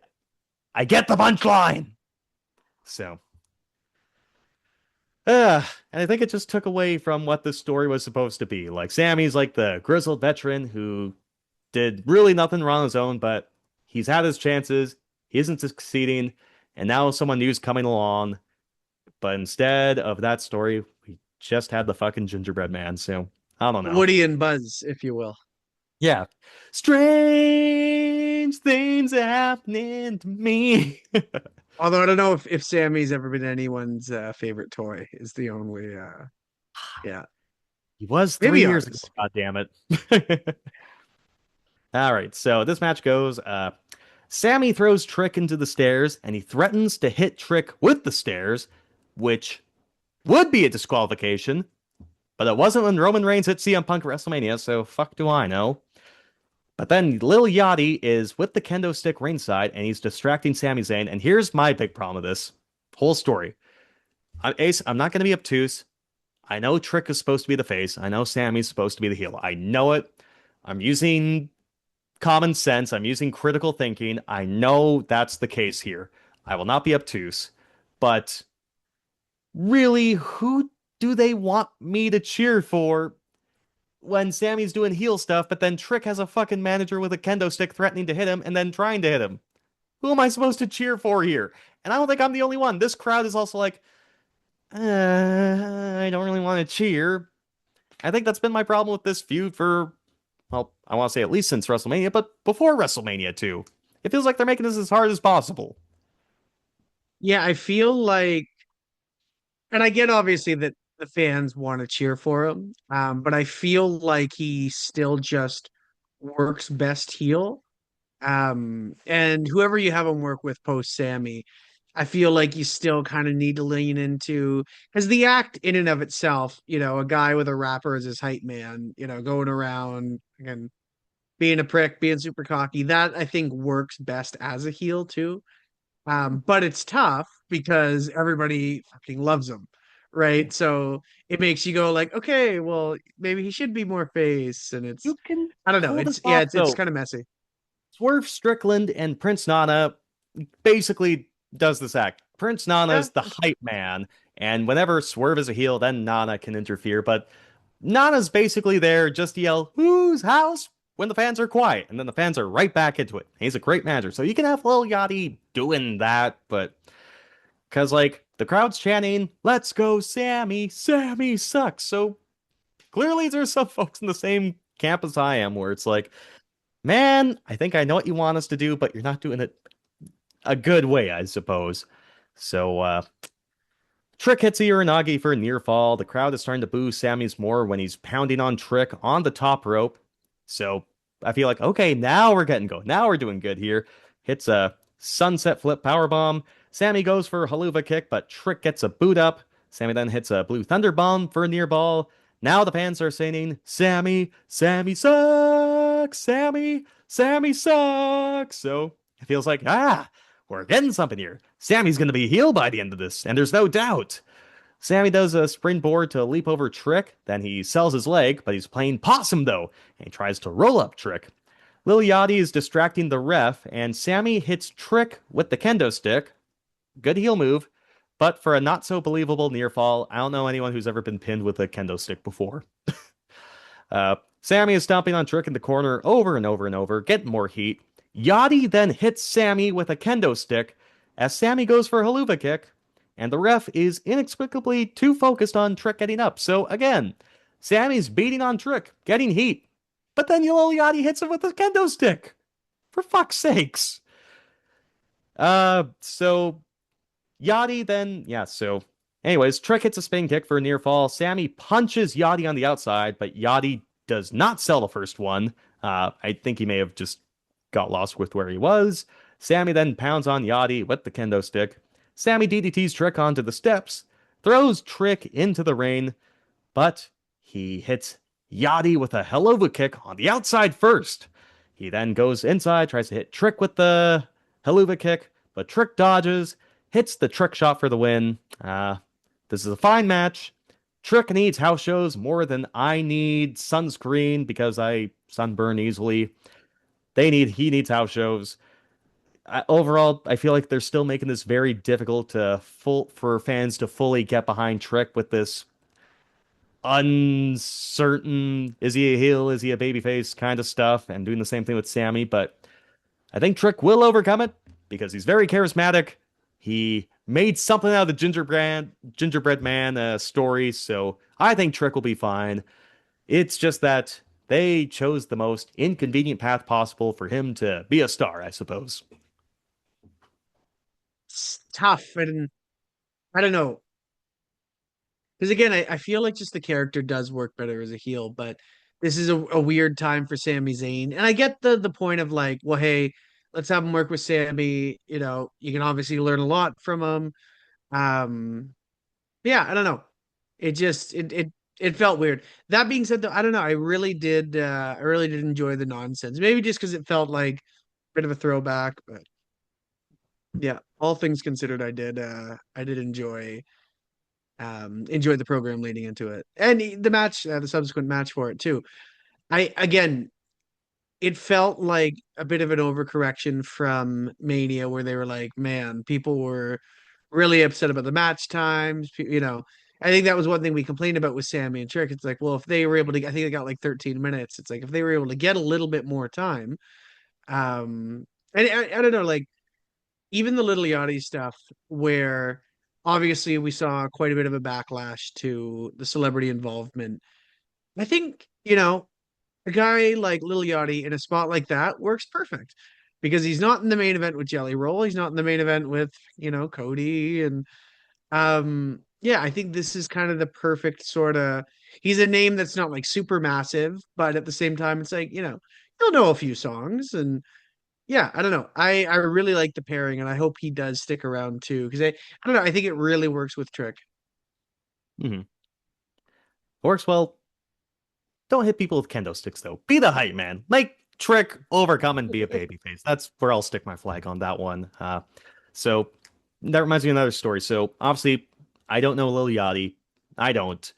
This reminds me of WrestleMania because outside of his appearances in WWE, I don't know I Show Speed very well.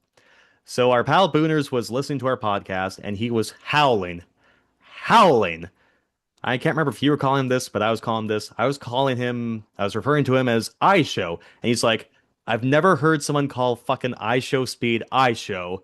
Everyone just calls him Speed. Oh And that yeah. just shows how not fucking hip or with it I am. I'm calling him I Show and say he's like, I thought this was the funniest thing. So I don't know, Lil Yachty. I like him for the most part. Put that kendo stick away. But I think this is a great spot for him because, yeah, he's not gonna save the wrestling business, or he's not gonna beat anyone clean in a grappling affair. So, thumbs up to Lil Yachty. Alrighty, I like the first part of this.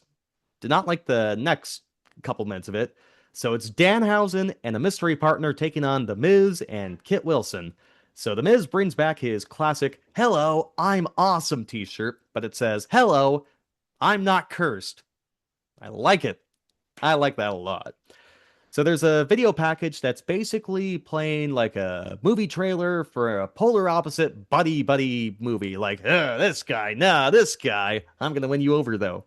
So starring The Miz as The Miz, Kip Wilson as Kit Wilson, and Blimp owner slash Slammy Award possessor slash future WWE Hall of Famer slash Triple H pointed at in photo slash very nice slash very evil Danhausen in Night of the Living Cursed.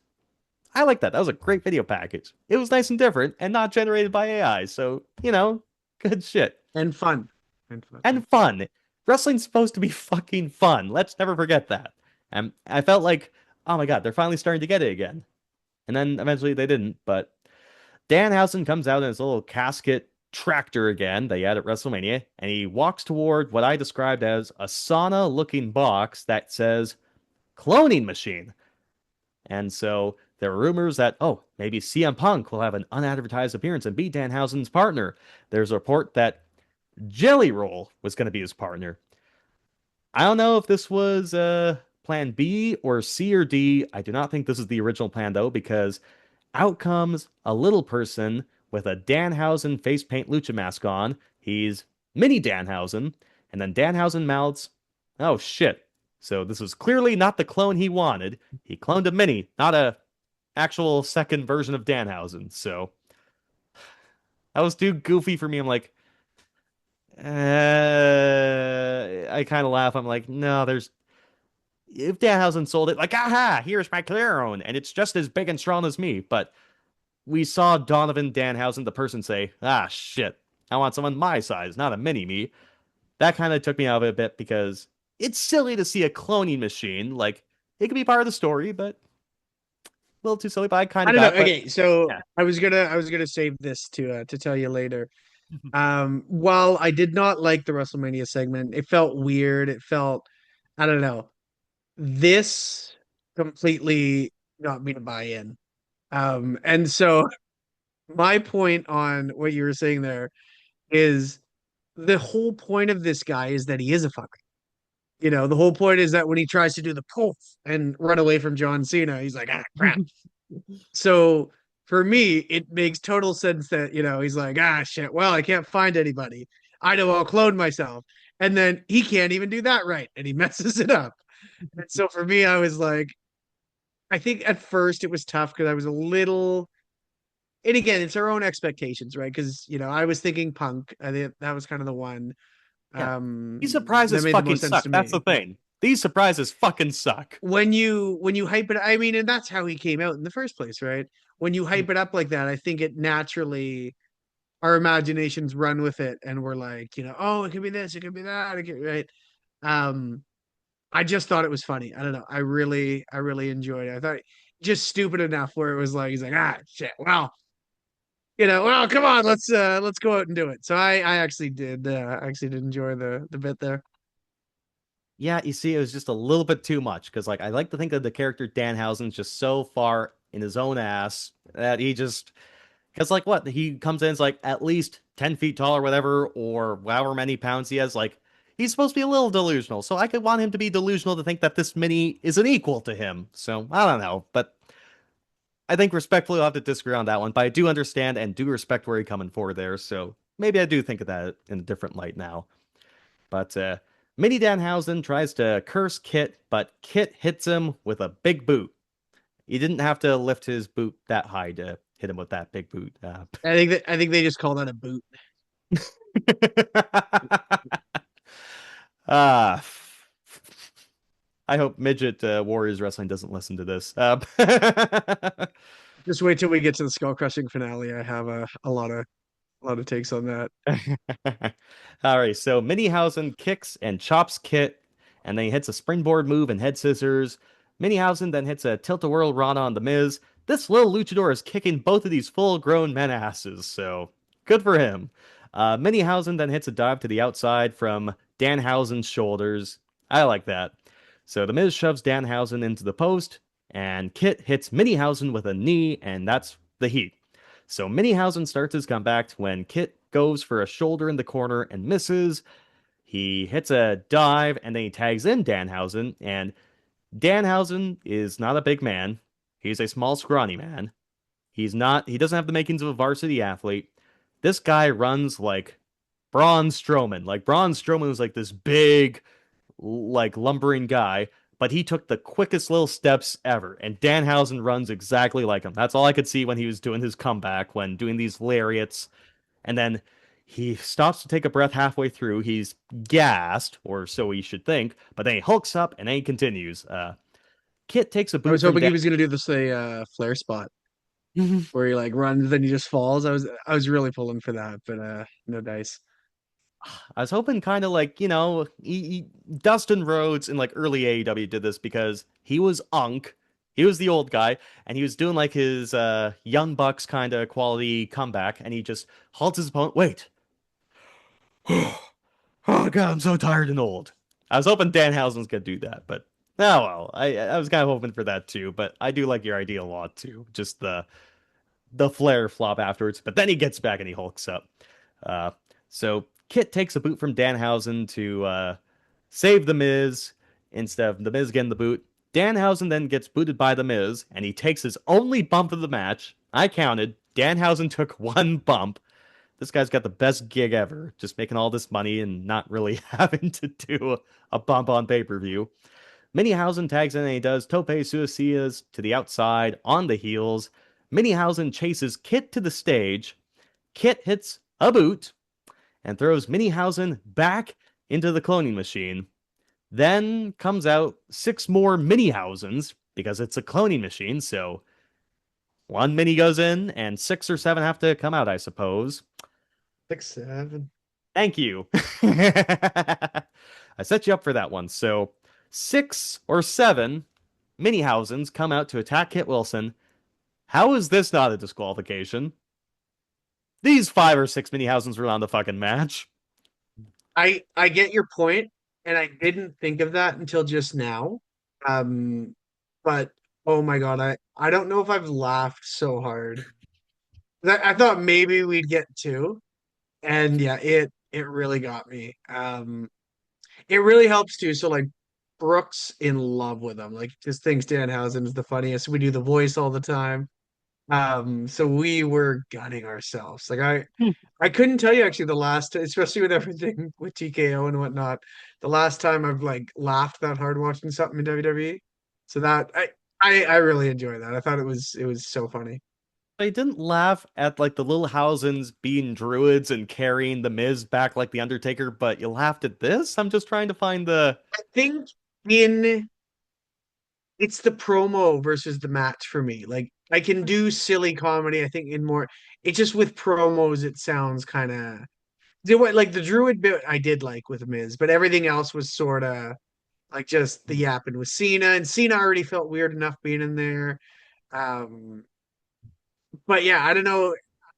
I think I was wrong at WrestleMania. This match brought me around. It was really funny. It was really good. Really good. Fair play. Fair play. I do like my comedy and wrestling at points.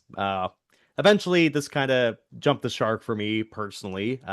So the original Minihausen, who's the legal man, he hits Wasteland on Kit, Wade Barrett's move, and Wade Barrett does sell it. Like, how dare Proud of you hit himself. my move?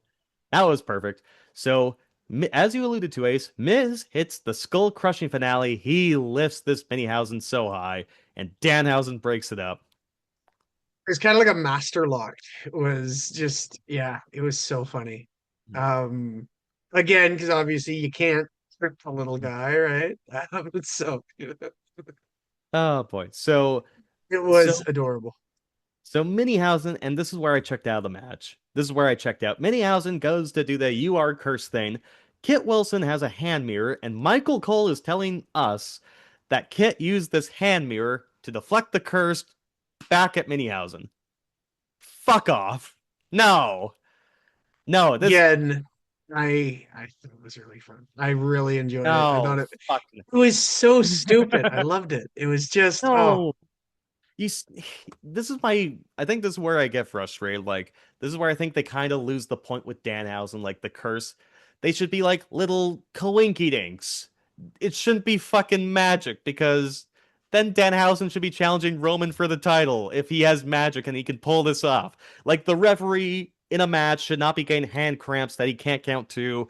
Fireworks shouldn't be going off. It should be like one of those sitcoms where it's like, you know, oh, I got cursed and all this unfortunate stuff is happening to me. It should just be a bunch of coincidence. It shouldn't be fucking magic that can be deflected with a hand mirror. What's the hand mirror supposed to do? yeah, I don't know. It's Tell me to shut the so fuck up if you in the want, but like, in those kind of shows, a mirror would reflect, let's say, like a lightning bolt or a zap or whatever. I kind of get where you're coming from, how it would be a little funnier if just like okay, to use second time we'll bring it up now. To use the Toy Story example of like that's not flying, that's falling with style. It's not that Buzz turns around and actually flies, it's just that he bumps off a thing and then he's caught hmm, by a, you know. So the joke being that like, oh, he thinks he flew. hmm. So I get where you're coming from there. But yeah, I don't know, it's still just really funny to me. Maybe you could go more the route of what do you go? But at the same time, I mean, okay, those coincidences. Well, how the fuck do you have what 6 or 7 clones come out, right? Like that's clearly not a coincidence. I mean, he could have just paid a bunch of guys, but like Yeah, like if that was a thing, like if this is all like a setup, like that's where I'm kind of like, aha, yes, here's my clone. But then I like there's not a real fucking clone machine. That's what I'm trying to get up. Like, if we let's pretend this clone machine's real. This is a shoot clone machine. Danhausen goes in and he clones himself, and a mini comes out. Why are there 6 equally sized minis? Why isn't there someone that's smaller than the mini? that would have been really good if they were able to find. Oh, Like a little figurine comes out because he's just even smaller. if yeah, they had like an action. I don't know if they have a Danhausen action figure yet, but just like, oh, that I would have Yeah, died if it was even smaller the third yeah. time I around. would have laughed at that. I would be like, okay, yeah, fine, you got me there. Yeah, that was a good payoff of the joke. But it's not, because apparently it's a real fucking clone machine. The Minihausen figured it out, but real Danhausen didn't. But there's no fucking real cloning machines! I mean, it clearly worked, so there is, but But the fucking Danhausen can. Anyways, this is stupid. So, okay, last little bit. I think in another. I would like this probably another match, but this time I was already in a bad mood. So, Miz, he's trying to blast a fire extinguisher into Danhausen and all the little Hausens, but it malfunctions. So, like every sitcom you've ever seen ever, Miz, it's the hose of the fire extinguisher isn't working, so he's like, huh? And he looks directly into the hose, and then of course it goes off in his face. And Ace is laughing and giggling and chuckling. he's cursed. That's why it didn't go off because he's the fucking thing that Danhausen did. He's cursed. Sure, like I'm okay with that, but these curses are legit. These curses are real magic. Like, now, is it supposed to be an inconvenience, or is it supposed to be like an actual, like, oh, this ref's hands magically cramps, or these pyrotechnics go off, like, and curses can be deflected off mirrors? This is basically magic, and now it's just a coincidence. Why can't Danhausen make a fucking light fall on the Miz, and the Miz dies, and he loses that way? I mean, maybe we find out Monday during the rematch, you know. Why can't Danhausen be the champion then if he has magic? I mean, you got to work your way up still. You can't just walk in and, he doesn't have mind control. He's still, Maybe he does, brother. I don't know. Like he's fucking got magic, you know? Like, cross that bridge when we get there. God fucking dope. So, anyways, Miz looks in, and I will say the Miz pulled this off because here's the thing: you use the fire extinguisher, and it goes in your face. One would think you would stop if it were going in your face. Nope. Miz keeps pressing this fire extinguisher right into his face. He uses up every bit. I'm like, yeah, fine. That is funny. That is funny. That part is fine. That's some good heel nonsense. So Danhausen hits a boot on the Miz for the win. Some fans love this. This was not for me. I love comedy in my wrestling. I love guys like Orange Cassidy. One of my favorite matches of all time is Sami Zayn and Johnny Knoxville. I love that. I love comedy. This is not for me, though. That's fair. We'll have to agree to disagree because I really enjoyed this one. It was a good I'm one. happy you and Brooke found joy into something that I did not find a lot of joy in because, hey, art is subjective. It's not objective. Sometimes we have objectively right opinions, but sometimes what we can find joy in, it's a little, it depends. So I might have been the minority in this. I'm not too sure, but yeah, that was Danhausen and the Minihausen against the Miz and Kit Wilson. So we transitioned from that to Io Sky taking on Asuka. So I was interested in this one specifically because I saw, I don't follow too many wrestlers on my personal Instagram, but I saw Asuka's account come up, and I saw her Instagram story with a photo of her that had Frank Sinatra's My Way playing. And I'm like, is this girl retiring tonight? What's going on here? And I guess we'll get to that. So there's a "We Want Kyrie" chant to start the match because Kyrie Sane was cut a couple of weeks ago. She was released, even though she was a critical point in this storyline with Asuka and Io Sky. Kyrie Sane got cut. I don't think she'll get the R-Truth treatment and have a comeback. I think these fans can chant "We Want Kyrie" until they're blue in the face. I don't think she's coming back. Io is going for a springboard move, and then Asuka catches her leg and swings her head into the post. Asuka's then kicking Io in the chest over and over and over, and Io hulks up, twists Asuka around, and hits a forearm. Io does a victory roll, and she double stumps Asuka. Io then hits a missile dropkick and does her taunt, and makes the fans forget about Kairi Sane, and now they're fully into the match. Asuka then hits some crisp and clean strikes and gets a near fall with a knee. Asuka's great this match. Io hits a bridge German suplex. Asuka puts Io into a Kimura lock. Io fights out and eventually hits a big kick. She just looked a second slow here. Io didn't look as sharp as she usually does, and she's usually incredible. Asuka rolls Io into the Asuka lock, but Io fights out. Asuka puts Io into an armbar, another hold, so she's not just going with one lock. She's trying anyway to somehow get a submission victory. Io counters that, though, and puts Asuka in her own Asuka lock, but Asuka gets to the rope break. Asuka is dry coughing to sell her own move. Hell yeah. That's why Asuka does the Asuka lock. It's a devastating move, and she was put into it, so she was feeling it. Io hits a Hurricanrana from the top rope, and Asuka rolls it into a pin for a near fall. Asuka misses a hip attack, and Io drop kicks her while Asuka's in the ropes. That looked brutal. So both girls are on the announce table. Asuka's going for the mist, and I love this spot. Asuka's going for the blue mist of doom to spray Io right in her eyes. Io then uses Wade Barrett's notebook to block the mist, and Asuka looks mortified. And then Io looks like, ha ha ha, you're fucked. I blocked your mist. You're done for. So I like that. Io hits a springboard moonsault to the outside, goes for another moonsault inside, but Asuka dodges and eventually gets Io into the Asuka lock after a few submission attempts. Io looks like she's gonna pass out. I'm like, uh-oh. But she eventually just has enough in her system to roll back and get Asuka onto her shoulders for a near fall. Both gals are hitting belly to belly suplexes. Io hits Asuka with a pair of knees in the corner, hits the moonsault for the win. This is a really good match. Crowd really got into in the end, and something that jerked my heart, almost got tears out of me. Io bows to Asuka in the middle of the ring. Asuka is crying now, and both girls hug for a huge pop. They embrace each other some more. I thought this was an awesome match, an awesome segment. I blame Triple H and management and everyone for cutting Kairi Sane halfway through the story and not bringing her back at any point to finish that story because the crowd was expecting Kairi Sane at some point to come back and they were waiting and waiting. And eventually, I think they either realized or got distracted by how great this match was that Kairi probably wasn't coming back. But Io wins. I enjoyed this.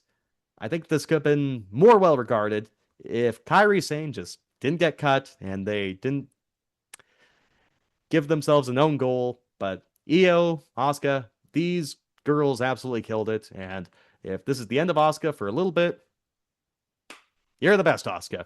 Ace. Yeah, this match really was really well done. Um, I don't know. Obviously, with the Kyrie cut, it really sucked. I don't know if I would say it impacted the match in that sense. Um, I know, people were kind of hopeful that we would see something. Um, yeah, I didn't get that R-Truth moment. Um, yeah, I don't know. We'll get to this more, I'm sure, after once we get to the cuts. I don't know necessarily if Asuka, excuse me, like if she was going to be retiring or not before a lot of this. Um, I know obviously we've heard some rumors of, like, you prefaced it right at the top of the show with the 50% pay cuts. If she was maybe one of those that they maybe pitched and she might have said, like, you know what, I've kind of done it all. So it's all speculation, clearly on my part.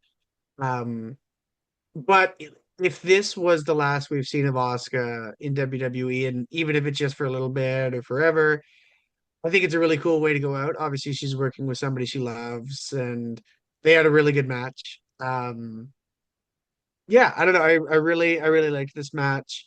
And I obviously with time we'll see kind of the context of if it was or not, if this will kind of stand as their swan song. But if so, what a career. Especially even like it's crazy to think with so many, obviously we had the Cena retirement last year, and but it just feel like with AJ and then Brock and like they're all kind of like really starting to drop like flies now, which is I don't know. I won't say it gets old, like I won't say it in that sense, but it just I don't know.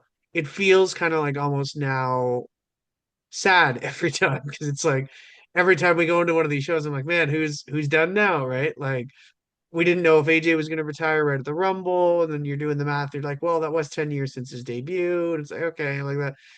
Brock, I don't think anybody really saw coming. We kind of all had SummerSlam, hometown. Definitely didn't see it with Oscar either until, like you said, with the um, Sinatra post. Yeah, I don't know. It's just it's getting kind of sad to see kind of all these guys. Like every show now seems to be like a swan song for someone. And I know obviously, I mean, fuck, their rosters in their 40s for most of their champions, right? So it's gonna happen. But yeah, it was kind of sad to see. And especially just when you don't know it's coming. And I know a lot of the wrestlers kind of like it that way where they're not necessarily dragging it all out and doing this big retirement tour. But it sucks because it really, with Cena, I kind of had that year to go, okay, this is it. Soak it in. This is the last time. I got to go to one of the last matches. And you don't really get it with this. Like 2 weeks into AJ, you're like, man, he's, obviously with Brock, it's a different scenario. I wasn't too sad either way to see. But now with Asuka, it's like, man, like if I had known, I would have really locked more into this. I still was into the match, but it's like I would have locked more in if I knew that this was it, right? Mhm. But nonetheless, I'm starting to ramble. Really good match, and we'll see what's next in the saga. Obviously, EO will now move on, and Kyrie's not there either. So Mhm. yeah, Was looking just right now. So we talked about how, Father Time hasn't been as friendly to our pal Seth Rollins. Asuka is 44 and she's turning 45 in September. Looks as great as when she got into WWE in 2015 and the years and years she worked prior. Uh, she looked great. Yeah, I cannot say enough good things about Asuka. Like I'd say up until like Io Sky recently, she's probably the best women's worker, maybe one of the best workers, maybe the best worker general in WWE for almost the entire time she was there. Asuka's just the greatest. And I was just going through some reports, Fightful Select saying that she signed a new long-term WWE deal in the summer of 2024. Unclear how long it was though, and it appears to be a situation, like it appears to be a mystery, but they don't believe that this was her last match. And Dave Meltzer of the Wrestling Observer saying that he was told that Asuka is semi-retired, whatever that means. So I think one way or another, I think one can assume that we're not getting Asuka on a weekly basis for an entire year if she's fully healthy. But as mentioned, been providing for her family for a very good long time. One of the greatest women's wrestlers ever, maybe one of the greatest wrestlers ever, period. It doesn't have to be by gender. And yeah, if this is the end of her full time career, she's leaving on her own accord and is as sharp as the day she came to North America and her peak in Japan too. So if this is the end, congrats, Asuka. You still have your brain and your health from the looks of it. And congratulations on a great full time career. Hopefully, we can see you again very, very soon. Now, I'll let you ramble some more here, Ace. You gave me your blessing to fast forward through this, so I love my pal John Cena. We love him. I felt like I was going to be sold on something here. I thought it was going to be the Club WWE or something, and John was just going to be the friendliest salesman ever. But we got the John Cena Classic Tournament announcement. I kind of understand the basis of it, but you saw the segment. Take it away. yeah. So Cena comes out, and it was funny. I realized it because obviously at WrestleMania he kind of just introduced, everything going on, and then he had that little bit with Danhausen, and Miz and all that. Uh, but I started to realize it when because they at one point they chant at the beginning one more match, and he says like, man, you don't know how much that means to me. And I realized that we never, and obviously because he retired after but we never really got a follow up with Cena or a final address or I think of like when you were there for Shawn Michaels' last match in Arizona when the next night on Raw he kind of did a bit of a farewell, and I realized this was kind of one of Cena's first time addressing this. And even sort of, he doesn't really touch on it, but he kind of says, like I know obviously there was some people who didn't like it, and but again, it means a Hey, lot. Da, da, da. Did he apologize for giving up? Did he apologize Well, for? he doesn't owe me an apology because I already forgave him. So, but yeah, so I thought about it and I was like, man, yeah, he hasn't really addressed it. I mean, we saw, I think, with the Cody podcast, but I mean, in canon, like WWE promo, him coming out, thanking everyone. And I don't know, I felt like we almost kind of needed that. But it's funny, the other part of it that I know you didn't see it, but for somebody who, obviously this gave Gunther a big rub. Um, so he announces the John Cena Classic. And essentially, the kind of nuts and bolts of this is it's going to be a yearly tournament, however many, participants, wins, kind of still all up in the air. But it'll be a yearly tournament. They'll get a championship that they'll hold on to it for a year. So kind of like a Dynamite Diamond Ring or a King of the Ring or kind of in that realm, where it pits the future against the present. So, maybe you'll see say Tony D against Cody Rhodes at one of these shows. And, you Mhm. know, the one bit that I found kind of funny was he name dropped a lot of, and obviously, Obafemi's massive right now, but he mentions, like Sol Ruka, Obafemi, Javon Evans. And I was Mhm. thinking about it, and he doesn't mention Gunther once. And again, I know that, he kind of got that rub. He got to beat John C. He got to tap him out too. The last person to do that was Angle in 2003. Um, and it was funny for somebody who, again, was hyping this up so much. Yeah, he doesn't mention Gunther once, but he's talking about the future, and he's like, "This tournament's going to be about the future." Um, so the one thing that I've seen some backlash to it online about how the tournament will work is there'll be a series of matches on it, so it'll be like a Saturday night's main event special. You'll get say like 3 or 4 matches. Um, and the fans will vote on who was the best performer and who showed the best heart, the hustle, loyalty, respect, whatever you want to call it. And so he was saying, so this means for the very first time you could still lose your match and win a championship. And the first thing I thought was kind of like, I get what they're trying to say with it, where and he seems very passionate. I mean, John's always been a guy that's the next, and I mean, God, his whole retirement was there to highlight, obviously he was there, but it was essentially like every other match featured somebody either from NXT or His, TNA his last and show, he really he wanted had that. his last show. He had Sol Ruka and Obafemi and Javon Evans on, and that's what ultimately got Javon and Oba called up ASAP. So, Yeah. I take him for his word that he wanted to feature NXT a little bit more on his final year, and now there's a reason to showcase this. But my initial instinct is that's dumb as fuck. It just like I know WWE's always said, wins and losses doesn't matter. You just everyone could just do whatever. But yeah, this is an actual accomplishment where it says wins and losses don't matter. It's like imagine like okay, say it's LeBron James going against like the Golden State Warriors, like the Kevin Durant Warriors, and it's like, you know what, the Cavs lost in 4 or 5, but you know what, LeBron played the best. The fans are like, yeah, you know what? The Cavaliers can win the championship because LeBron was so great. That's where my mind goes with this John Cena classic.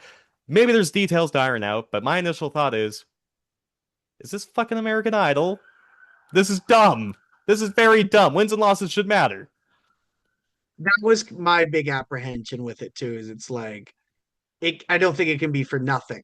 Um and also it's iffy on the rules too, because it's like, okay, if this is like one of those like King of the Rings or like the Diamond Ring, is that they say they're a champion, but does this mean they can defend the title? Like to be fair, I mean, Cena's the kind of guy where I don't think he's ever really like stuck up his own ass too much. I saw he even tweeted afterwards, like, "Hey, maybe this fucking sucks." It's a very good possibility. That I like the idea that because he had even mentioned it in the promo where he's like, "I really, I was struggling with what my future in WWE looked like. Like, what's my role going forward? Because obviously he's got a busy schedule, but now, I mean, WWE is his home. He'll never want to go away. And he's like, I really wanted to figure out like what that is. And I mean, a guy like John has always loved giving back, and highlighting people. So I think I'm going to give this the benefit of the. I mean, obviously, with seeing his name attached to the project, it's hopeful at least of mine. But I think I'm going to give it the benefit of the doubt. At least see how it works. Because again, it kind of feels like, in a sense, with the Money in the Bank when they first kind of pitched it. Because I remember even as a kid, I was 10 years old for that first one.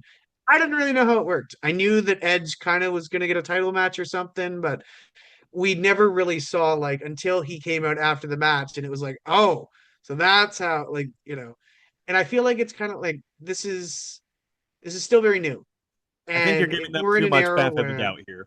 I I mean, think maybe, you're giving maybe. But again, this is we'll see kind of where it goes. We live in an era now, especially where so much is IP and a lot of the stuff they've already created. Like I mean, you think of like their big gimmicks, even like Hell in a Cell, Money in the Bank. Those are all 20, 30 years old now.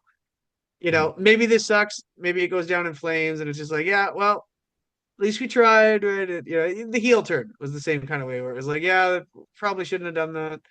We're gonna see. I don't know. I kind of like the idea of the fighting spirit of, maybe LA Knight finally wins a title. We'll see. But yeah, I don't know. That wouldn't that be We'll appropriate? see where it goes. The epitome of a "you deserve it" title. All these fucking fans and their Yeah. stupid fucking "you deserve it" chants. Just like, it's your turn. It's your turn. Hey, Liv Morgan, it's your turn with the belt. That's how LA finally wins. When the fans have to say, you really do deserve it. Here's your fucking fake trophy and your fake fucking sport. Not your participation. It's a legit participation trophy where Yeah, it yeah, could legit be a popularity contest. Like, yeah. we'll see, but I'm not holding my breath on this one, but I don't know. Great to see John, though. I don't know. Happy he's still around, I suppose. It has always put me in a good mood seeing him come out. Hmm. Absolutely. So we get to the main event. This was really good. I enjoyed this. In a vacuum, I enjoyed this. We'll get to the constructive critiques. Roman Reigns defended the WWE World Heavyweight Championship against Jacob Fatu. So Roman shoulder tackles Jacob and Aura Farms, but Jacob immediately gets up. I realized this isn't going to be a regular old Joe Blow tribal chief Roman Reigns match. He didn't go full big dog mode, but he gave it as close to the big dog as we're going to see in the year 2026. So Roman gives Jacob a clothesline, but Jacob no-sells it. Jacob then takes down Roman with a lariat and hits another one to knock him out of the ring. So Roman can't overpower Jacob, but Jacob can overpower Roman. He's a big threat to his championship. Jacob hits a tope suicida to the outside, and he locks Roman Reigns in the Tongan death grip, but Roman fights out. So the Tongan death grip, from what I can see, it's a legal choke, like a legal hand, like it's basically almost Homer Simpson strangling Bart, which I think it's strangle. more the Spider-Man too, where it's like, if I've seen it executed correctly. Regardless, they are trying to shove this in like, the dangerous Tongan death grip. Where the fuck did this come from? It's just like, I thought this was somehow Palpatine returned in Star Wars Rise of Skywalker, or all these tricks that the Jedi can do all of a sudden. It's like, the Jedi could always do that. Or it's like, here's this Tongan death grip that's just devastating all of a sudden. I don't know. Maybe I'm thinking too much into it, but like the whole introduction of that was just a little bit silly for me. See, it was so dangerous. That's why no Samoans have ever used it in WWE because it was too dangerous of a move. And Braun Breaker tore his tricep by working out too much because he was just really angry at Adam Pedal to Pearce. the metal. Yeah. All right, so Roman starts working the hand so Jacob hypothetically can't lock in that Tongan death grip. The crowd is now split 50-50 between Roman and Jacob about who they want the win. Roman, halfway through, hitting 10 meat hooks on Jacob in the corner. Jacob then locks in Roman's arm and drops him with only one meat hook because Jacob is strong. Eventually, Jacob throws Roman shoulder first into the post. Jacob goes for a Stinger splash into the corner, but Roman dodges and begins an early comeback. He hits a Superman punch for a 1 count. Not 2, not 3, but 1, because Jacob is really strong. And not only that, he's immediately right back to his feet. And Roman Reigns, say what you will about him being able to get into Hollywood one of these days, or just his current acting abilities, how he always has the same for concerned Shield, Bloodline faces like, or I'm concerned. This time he had the look of fear all over his face. He sold this well, and Jacob is drooling all over his face. That was disgusting. So Jacob hits Roman with 10 headbutts in the corner, and I gotta say, what's the Samoan rule here? There's a lot of underlying racism with it, but basically, a Samoan always wins a meeting of the minds. That's why Samoans headbutt in the silly world of professional wrestling. These are two Samoans, but Jacob is headbutting Roman Reigns without an issue here. So does that mean Jacob is more Samoan, or how does this work? Less? No, yeah, it would have to be more because it would hurt. Or no, it wouldn't make uh They're both Jacob Samoan. more. It would make Hmm. it would make Roman less because technically speaking, Roman should be like, "What are you doing?" and just brush it right off, no sell it, punch him or something, you know. Yeah. I don't want to open up this racist can of worms that this trope that the Samoan can never lose the meeting of the minds, the headbutt here. But this is what they've established. I'm like, shh. That's all that my mind can go to. Like, what's the rule here? But anyways, Jacob then goes for a hip attack in the corner. I thought this is the hottest Jacob has felt since the start of the year. I felt like this is the most Jacob has felt himself since right before his injury last year. Because I felt like, I don't know, it just feels like they kind of intentionally told Jacob to slow down a little bit. I don't want that. I want Jacob Fatu to be Jacob Fatu because he stands out. And not everyone should be exactly the same. So Jacob's going for another hip attack, but Roman hits another Superman punch. Roman hits the drive-by on the outside and gets the announce table cleared. Jacob locks in the Tongan death grip again, and then he powerbombs Roman through the announce table that never breaks, but it did break this time, thank God. Jacob goes for a splash, but Roman catches him with a spear for a 2 count. He's getting a little bit closer, Ace. He's got a 2 count now instead of a 1. Roman goes for another spear, but Jacob counters it into a pop-up Samoan drop and hits best moonsault ever for a great near fall. Jacob is just hitting standing diving headbutts like he's just crashing down from his feet, just headbutting Roman down over and over and over. And Roman gets Jacob goes for a senton bomb and from the top rope, and Roman gets his knees up, but Roman is selling his knee afterwards. Both men are trading hands. Eventually, Roman falls in the corner. Jacob hits 2 tip attacks. He locks in the Tongan death grip again. Roman is fading, but he has one last gasp and thumbs the eyes of Jacob Fatu, and he shoves him into the ref into the corner.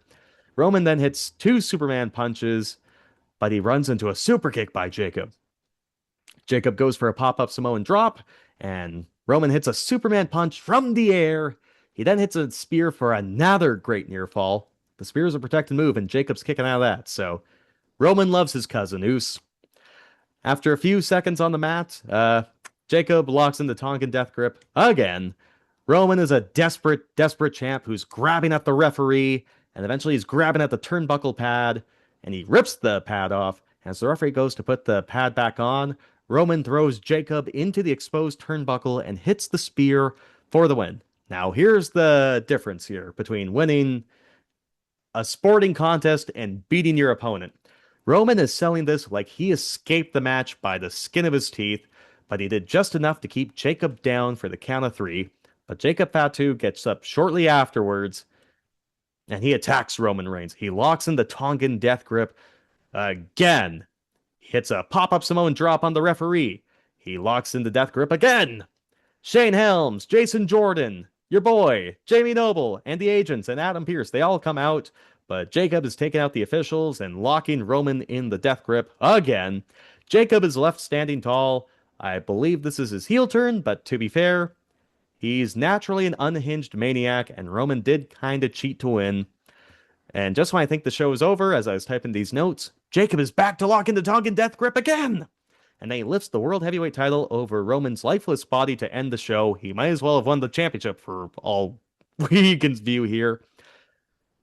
In a vacuum, a great main event, and a great angle. Ace, what'd you think of this main event? I thought this was great. The whole storyline, I got takes, but I thought this was a great main event here tonight. Yeah, it's tough because it again we're kind of going back to the default to Bloodline lore.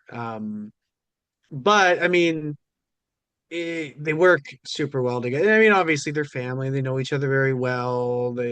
You know, Roman's really motivated to obviously make a star to Jacob here. I was most surprised, funny enough, with this match. I found it the most surprising how obviously we're telling this story where Roman just narrowly, it could have gone either way, just narrowly beat Jacob.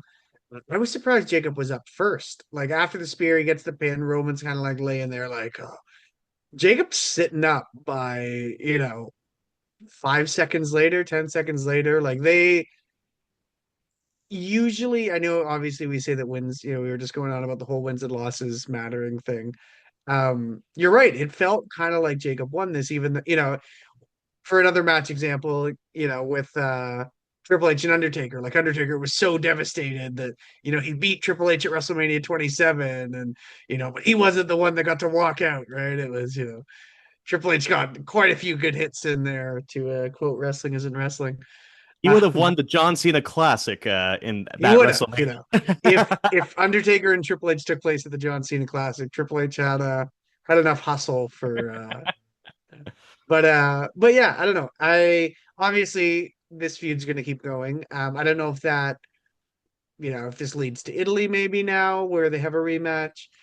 It's tough because I still don't see Jacob winning the title. Feel like he should. Should win. He Um should win the title. but yeah, I don't know. I feel like they've got it in their heads now that like, okay, we've got our champs going into WrestleMania 43 and we're kind of seeing that card start to, at least ideas of how we think it's going to take place for. I am absolutely in the camp that fuck, even if it's for, look at Drew before Mania, even if it's for a few months, I think Jacob in their next match needs to win the title. I Mhm. think if you really want to go back to Roman and if he's main eventing fucking Saudi Mania, whatever you do, sure. There's still no reason I don't think that Jacob could hold this belt for a little bit. Like Um, if Darby, yeah. like we're going to AEW here, but if Darby Allin can dethrone MJF when MJF's having the run of a lifetime, and then Darby can have a brief run of a lifetime, there's no reason Jacob Fatu can't beat Roman at this point after this match and just be a made man, you know? Yeah. Well, that's the thing. Like him beating a guy like Roman and getting a world title on his resume makes him a made man. I think that was kind of the problem, and I think that's a larger problem that we see in WWE. Just with the like, yes, we have two world titles, but a lot of guys just aren't getting these world title wins. And say what you will about the championships being devalued or yada yada yada. I think you look at a guy in a different realm once you know they've held a title. Even down to like I think of the older guys like Benoit and Guerrero and a lot of those guys like when we were kids. Obviously the upper echelons you had like the Edges, the Ortons, but like a lot of them had those world title reigns. Booker, um, and we don't get that with a guy like an LA Knight. 20 Mhm. years ago, he might have been a guy that already had two world titles and had him for a Mhm. couple months. But once you hold it, I think of somebody like Damian Priest, where, obviously he's nowhere near the main event scene anymore, but he's got that world title reign on his resume where it's like, oh yeah, okay. Like it's just you kind of look at these guys in a little bit better of a light Yeah, if when you know that they are a former world champ, it's gonna be you the know. silver medal, you might as well just yeah, no, because like yeah, it devalues the world title if there's fucking two or three of them, but then it also kind of devalues the talent where it's like, oh man, they can't even win the fucking silver or bronze medal. So Yeah. I don't know. And getting on to well, here's the thing. So I'm gonna land the plane here. Give me the second for this example, Ace. Let me land the plane here. So when I was having severe diarrhea and not being able to withhold food, while I was We're back to bedbound, that. Good. eating crackers and drinking electrolyte freezies. Tori and we watched the Hulk Hogan Netflix doc because what else are we going to do when we're bedbound? So, for the most part, you only need to watch the first and fourth episode. There's a lot of bullshit in there, but the middle two episodes of the Hogan doc on Netflix are very focused on Hulk Hogan's run in the WWF and WCW. They gloss over the finger poke of doom, which is, for those who don't know, it's the main event of an episode of WCW Nitro in a sold out Georgia Dome. They're paying money to see Bill Goldberg get his belt back because Kevin Nash, the booker, said, nah, I'm going to break Goldberg's undefeated streak and become the champion. However, they didn't angle, and Kevin Nash is all of a sudden defending the WCW Championship against Hulk Hogan. And Hulk Hogan, well, the way that Kevin Nash described this on the documentary was, "Hey, we already got their money. We should just do this instead." And Hulk Hogan just gives Kevin Nash a finger poke.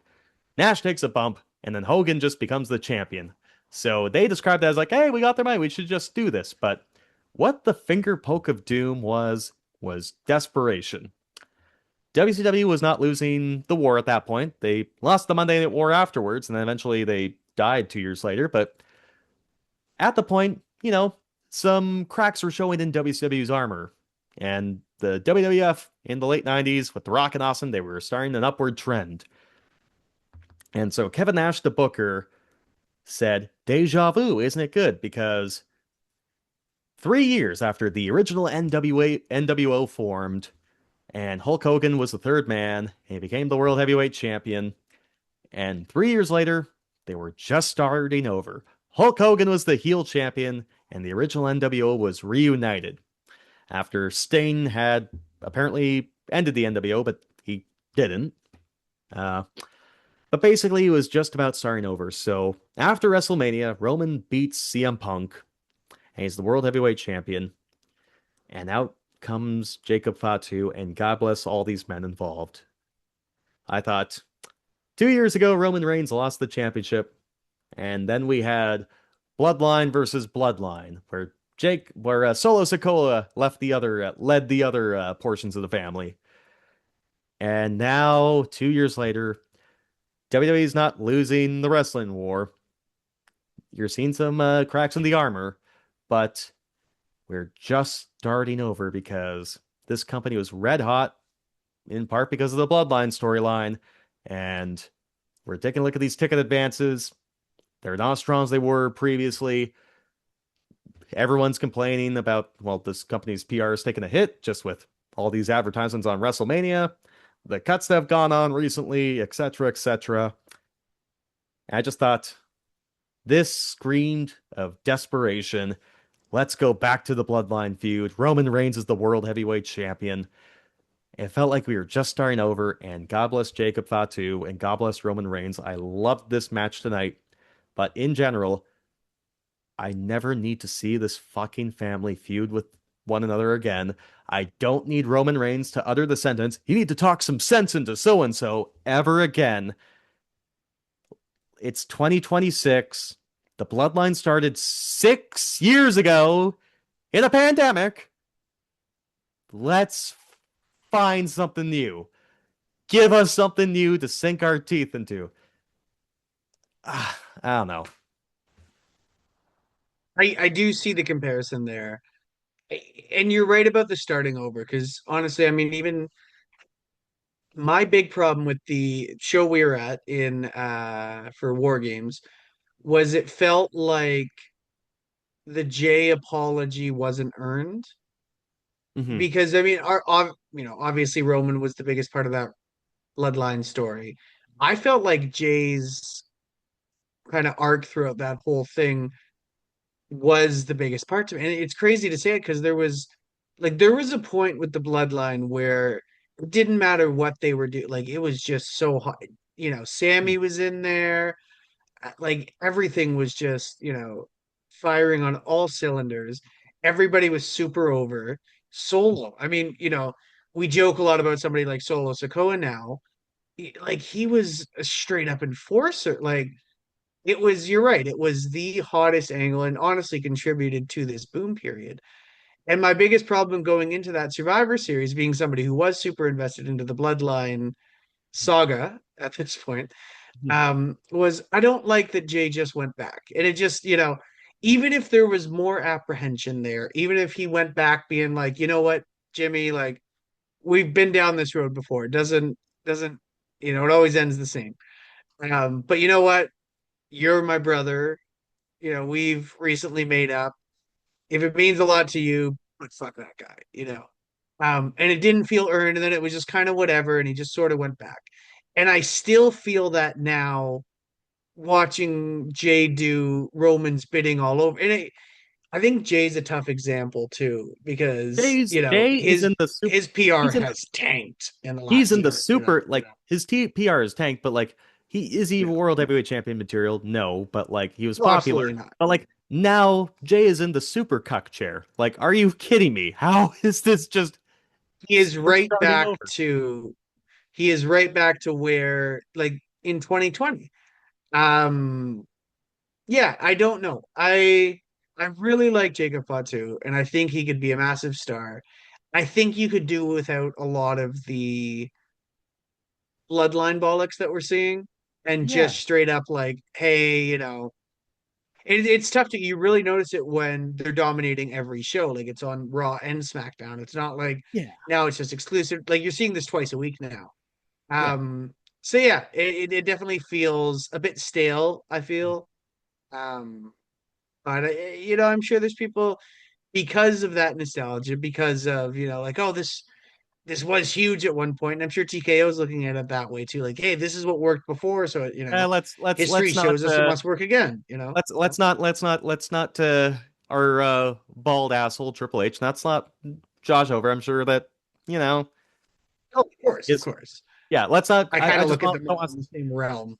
Yeah, I don't want to separate. Like even though we can say maybe there's a possibility that Triple H is just like a figurehead, like he's like 1999 Eric Bischoff. Like you can say maybe there is that possibility, but I don't want to separate TKO as this entity that's like, Vince McMahon left me, but that goddamn Jim Ross or Johnny Ace. I don't want to separate that. Like, if this guy's first in line to take credit, he's first in line to take this kind of creative too, in my Oh no, opinion. I absolutely like I to me when I say take, I mean the both of it. Like Oh, it's okay, all the okay. suits. It's all I yeah. see, I see. Um, so I feel like it was one of those things where it was like, well, it worked before, it's got to Mhm. work again.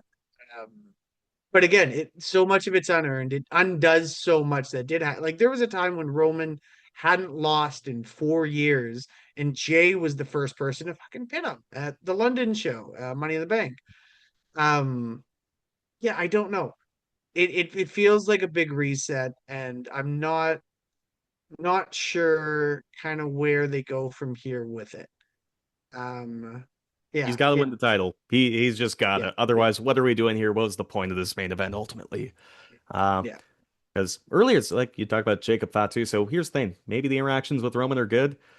There's still another whole SmackDown that Roman's not at, and we have to see Solo Sikoa be a main character in the storyline again 2 years later after we know it doesn't work. Or Jacob has to kill all the MFTs before they're cut, and he has to interact with the Usos. And I'm like, who can just who can we've seen this before, and the main character's Roman's not even here. Like, who can care? And then we saw Jacob appear like the most hot he felt like this year was like with Cody Rhodes, where Jacob Fatu before Saturday night's main event in Montreal earlier this year. He's cutting a promo on Cody Rhodes. He could feel actual tension. He's delivering a hard times promo to Dusty Rhodes' kid. And he just appeared like he was on fire. You could do that with Jacob Fatu. And on the other end to Roman Reigns, I mean, Roman comes back to the Royal Rumble. He just wins. He eliminates Gunther. There's something there. Uh, Jacob feuded with Cody at the start of the year, and Cody's a champion. Maybe there's something there. And then also you talk about the Cody scene. You know, Randy Orton punted Cody in the head. Where's Randy? We thought this feud was going to continue, but he punted him in the head, and now he's nowhere to be seen. And then CM Punk allows CM Punk the Raw after Mania. You're allowed to plant that seed for down the road because it's the Raw after WrestleMania. But now Gunther is challenging Cody when it seemed like he's switching brands now. The Raw guy's now like, I'm just going to be on SmackDown to challenge Cody now. This all feels very. This doesn't feel very focused. This feels like a little bit of reliance on nostalgia, on the Bloodline story, and not having focus. Like, and one more thing, just you mentioned about the whole like, you had a good story, Jay and Jimmy Doo, leading into the War Games in 2024 too, saying like, hey, you know what? You're my brother. I'll do a favor for you, but we know how this thing with Roman ends. That story they basically used for CM Punk and Paul Heyman when CM Punk is doing a favor to Heyman. And then Jay just gets a yeet from Roman and it's all fine. And yeah, it just feels like it feels unfocused. If now we're at the nostalgic point of the Bloodline lore, it's just, I don't know. I just don't need to see this family for a very long time. As great as this main event was, I'm sick of the Bloodline lore. Let's move on. It's been 6 years. It's going to continue, it looks like. So again, yeah, I don't know if it's funny kind of to go off on a bit more of a tangent. I don't know if this is what bugs me, like you said about kind of the challengers essentially swapping with Gunther and Fatu. Um, but it's been a problem for theirs for a while. But like even with Jacob and Cody, that was so hot, and of course they had to do a fucking, like, oh well, we don't want to have either guy lose, and it just, I don't know, like, yes, it's nice for a guy like Jacob to be hanging with dudes like Cody, but like at the same, like, look at Braun, like, look at from the top of this show, we saw Braun Breaker beat Seth Rollins, and again, it wasn't, we had a couple run-ins from the Vision, but pretty much clean. Um, and that's going to do so much more for him than a DQ or, well, he tried real hard, but that fighting spirit of Seth just fucking, you know, hung on. Um, yeah. And it's been a problem with WWE too in a while, like last little bit, where these guys aren't eating pins unless it's a big four, mainly a big three now with Survivor Series kind of going down. But they just don't eat pins. And so that's the fear. And so Jacob and Cody had a false or no contest, and just, yeah, I don't know.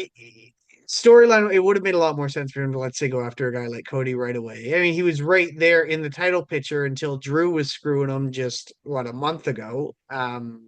So yeah, I don't know. And again, a good match, but you're right. It's a little messy, but that's kind of their MO. So Yep. We are pressing against it for time. I think we'll need to reconvene for some of the subjects we need a lot of time for, like looking ahead to what AEW is doing. I have their Double or Nothing pay-per-view at the end of the month. I was gonna suggest maybe Dynamite time. Just looking at the clock now, thinking No, well, maybe condense that.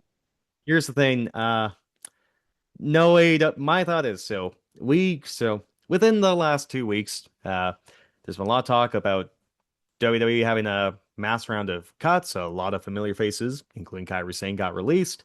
And recently, the New Day left WWE because reports came out that they were asked to renegotiate their contracts. They were proposed with a massive pay cut to renegotiate the deal. They said nah and bounced. That whole topic does take a lot. We need a lot more time to That's fair. dive into that, along with everything in AEW and New Japan Pro Wrestling as well, because New Japan Pro Wrestling, there's a pay-per-view at the end of June, Forbidden Door, where it appears to be, before it would just be like an AEW pay-per-view featuring New Japan guys for like the last year or two.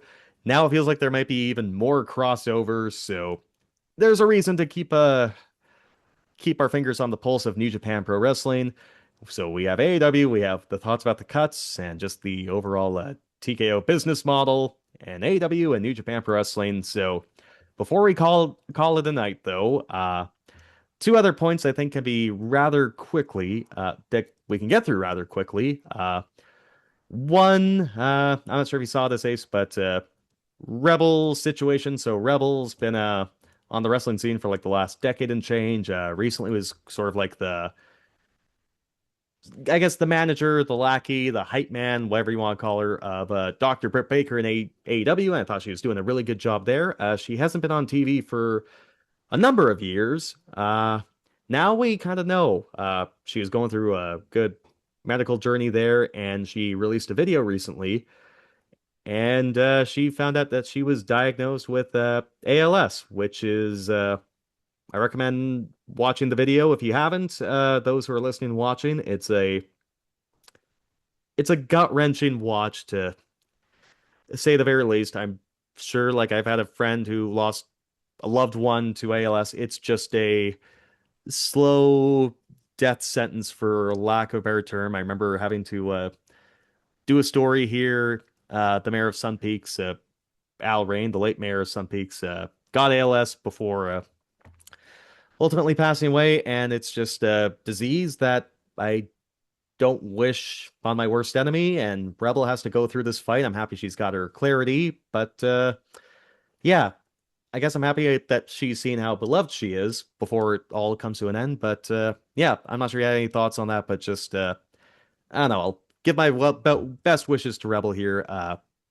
What a journey to do.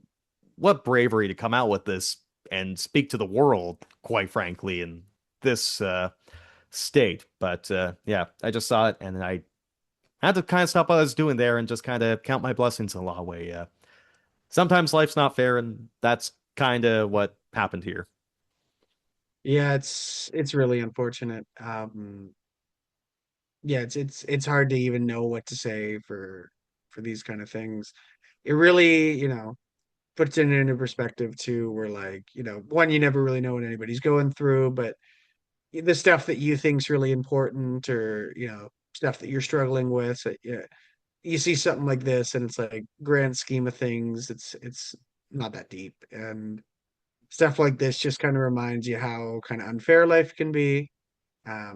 Just fucking seize the day and hope for the best and prepare for the worst because yeah, you never know. And yeah, my heart goes out to her and her family. That's brutal. Yeah, kind of just sending well wishes there. Hmm. And another, well, we had a. If you're not a wrestling fan, this one may sound a little weird to you that this is someone we have to touch on about like a big loss in the wrestling business, but Ted Turner passed away this week on I think this is on just just this last Wednesday. I know that his health was in decline for a number of years, but known as like a billionaire. I think his legacy is probably more well known for being like the guy who founded CNN, was a cable TV pioneer. He had CNN, the 24/7 news channel, had Cartoon Network. He owned the Atlanta Braves. Just a huge philanthropist. Like really did a lot for the city of Atlanta and that area too. So you're probably thinking Hawks like, as well for a bit there. how does Ted Turner? Why are we talking about Ted Turner? Well, Ted Turner, most famously, of course, was the owner of World Championship Wrestling, which was at one point the largest pro wrestling promotion in the world. Even before that, though, was, of course, like we talked about him being like a huge pioneer of cable TV. As cable was getting its start, Ace, the first show to ever do a million viewers on cable was what is now TBS, Turner Broadcasting Station. I forget the exact name what it was called prior, but it was Georgia Championship Wrestling. And so that was like either the early 70s, early 80s. I can't quite remember, but basically from there, Ted Turner had the mindset that pro wrestling made the station. Pro wrestling will always air on the station. And so there was a time where, you know, Georgia Championship Wrestling's going down, and then it's Jim Crockett Promotions is the next sort of it's the last of the territories basically that's standing up to the WWF as Vince McMahon is looking to take down the territories and make his company the number one national promotion. So in the late 80s, Ted Turner purchases Jim Crockett Promotions, names it World Class Championship Wrestling, and airs it on TBS. And so, really, if you have no Ted Turner doing that move at that point, you probably have the WWF monopoly a decade earlier. You have no NWO. You have no WWF needing to really reinvent itself. You have no Monday Night Wars. And from like the early 90s, WCW was a money loser. And the executives at Turner were telling Ted to, hey, let's cut this. We're losing money on this. And Ted saying, as long as I can control it, pro wrestling will always air on our stations. It made the stations. He kind of knew wrestling was cyclical in a way. And then, of course, Monday Nitro takes off. It's at one point, WCW is at one point the biggest company in the world. And unfortunately, just as much as it rises, it crashes and burns, loses 62 million or whatever it was in the year 2000. And they're on track to lose like 85 million. And not only does it lose a lot of money, there's the merger with AOL and Time Warner. Ted Turner loses control. WCW doesn't get its TV deal. They sell to Vince McMahon and WWF for $2.5 million. And that's the end of WCW there. But for as long as he can control it, Ted Turner always wanted pro wrestling on TV. And yep. And then, of course, 18 years later on TNT and TBS, All Elite Wrestling forms. And on Dynamite this last Wednesday. I guess we have time for one Dynamite thing. Because it was on Wednesday that Ted Turner passed away, and they lead Dynamite with a segment honoring Ted Turner. They have Tony Schiavone, who did years and years of work, of course, with WCW, talking about Ted Turner. Out comes Sting. Apparently, Sting was there just for promotions, but he's there in full face paint to talk about Ted Turner. He's talking about how he tells the boys, as long as I can say, you wrestlers will be okay. And you had both these men who were employed under the Turner umbrella for ages talking about this man. And I thought AEW did a great, classy job to honor him. There were even fans crying, like close to tears. It was crazy how good a job they did. But even though WCW was very much a footnote in Ted Turner's life, you can say one of the most important and influential people in pro wrestling. So I think it'd be good to note on that. Thank you for, like CNN and Cartoon Network and everything like that. But thanks for a stamp on the wrestling business. Ted Turner. Ace, I don't know if you have any thoughts on just Ted Turner and his whole impact on pro wrestling, or just now that I think about how Vince McMahon kind of went crazy going after this guy too. But I don't know. Do you have any thoughts on old billionaire Ted, I suppose? Yeah, you kind of covered it for the most part there, sort of outlined everything really nice. Yeah, it was interesting even what you had mentioned. One of the like in the early days of cable, wrestling was one of the easiest shows to produce because it was one camera. It was, there's two guys that, let's be honest, probably weren't getting paid super well for the 50s or 60s. Um, so it was stuff, it was back then too, all cable was live before they were able to tape and film. And so it's interesting, obviously we're massive wrestling fans, but it's interesting even just in the lens of pop culture and television history where wrestling is kind of the early forms of live entertainment. You've heard terms like morality play, um, but to see a guy obviously with the power of somebody like Ted Turner, and to notice that and not be a wrestling guy, like we look at somebody like Vince, who people kind of look at as the promoter of wrestling, who was born into it, right? Like it's just his dad was a promoter. And I know obviously there's more history there with him not meeting him till later in life, but essentially it was a family business. But for Ted, it was just something that he was just really into. He had the means where he was able to promote it, and he stood up to his executives and said like, hey man, we by the 90s, especially before the big boom, like they were losing a lot of money on it. Obviously they'd lose more as the years progressed too, but for him to kind of go to bat and say like, well no, I kind of like it.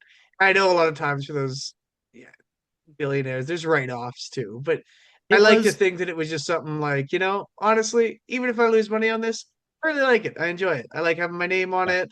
I enjoy it's just it something, was you just do for it was fun. the it was the $1.50 hot dog and pop deal at Costco, Yeah, really. Think about it. That was like, hey, 100%. Yeah. fucking pro wrestling built this station. It will always be on this station as long as I can control it. And of course, even if it wasn't going to be in his name, if it wasn't going to be his own WCW company that he owned at the point, like wrestling will always be on the station as long as I can fucking control it. And yeah, he just said, hey, he stuck up like, hey, this is what built the station.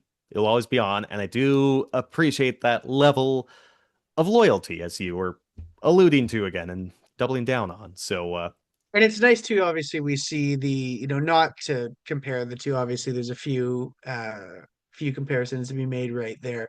But even, in the end of his life, where I know he didn't obviously have a stake in it, but to have wrestling back on TBS and TNT, and you know, um, you could not exactly the same realm, but you could almost even look at like a Tony Khan in that light too, where it's not like he was born into wrestling. It's he was just a kid that was lucky enough to be from a well off family and just follow a passion. And I'm sure when he sits at those Jaguar meetings, they probably say the same thing about this crazy stupid wrestling thing, right? But if you love it, you love it, and obviously Turner loved it, and he dedicated a lot of his life to it. And I know obviously he had a bunch of different ventures, whether that be the Hawks or the Braves or yeah, CNN. So he's a busy man. But yeah, I don't know. Just anytime people champion wrestling, I get excited as a wrestling fan. So it was sad to see. He lived a long life, and obviously he accomplished more than most will. But yeah, that was definitely sad to see the news earlier this week. Really sad, and I don't know, maybe this is more the sadist in me. I'm happy that Vince McMahon could kind of see how beloved Ted Turner was, because, like, here's the thing. I don't want to twerk for a billionaire. Cupcheck Wrestling is very anti-twerking for billionaires for the most part, but it feels like Ted Turner was one of the last few normal billionaires who just wanted to own his sports franchises and just be a philanthropist and then just try and, like, make advances in cable television, etc., etc. But, because, yeah, while WCW was a footnote in Ted Turner's life, wrestling's everything for Vince McMahon. And, the Monday Night Wars are happening.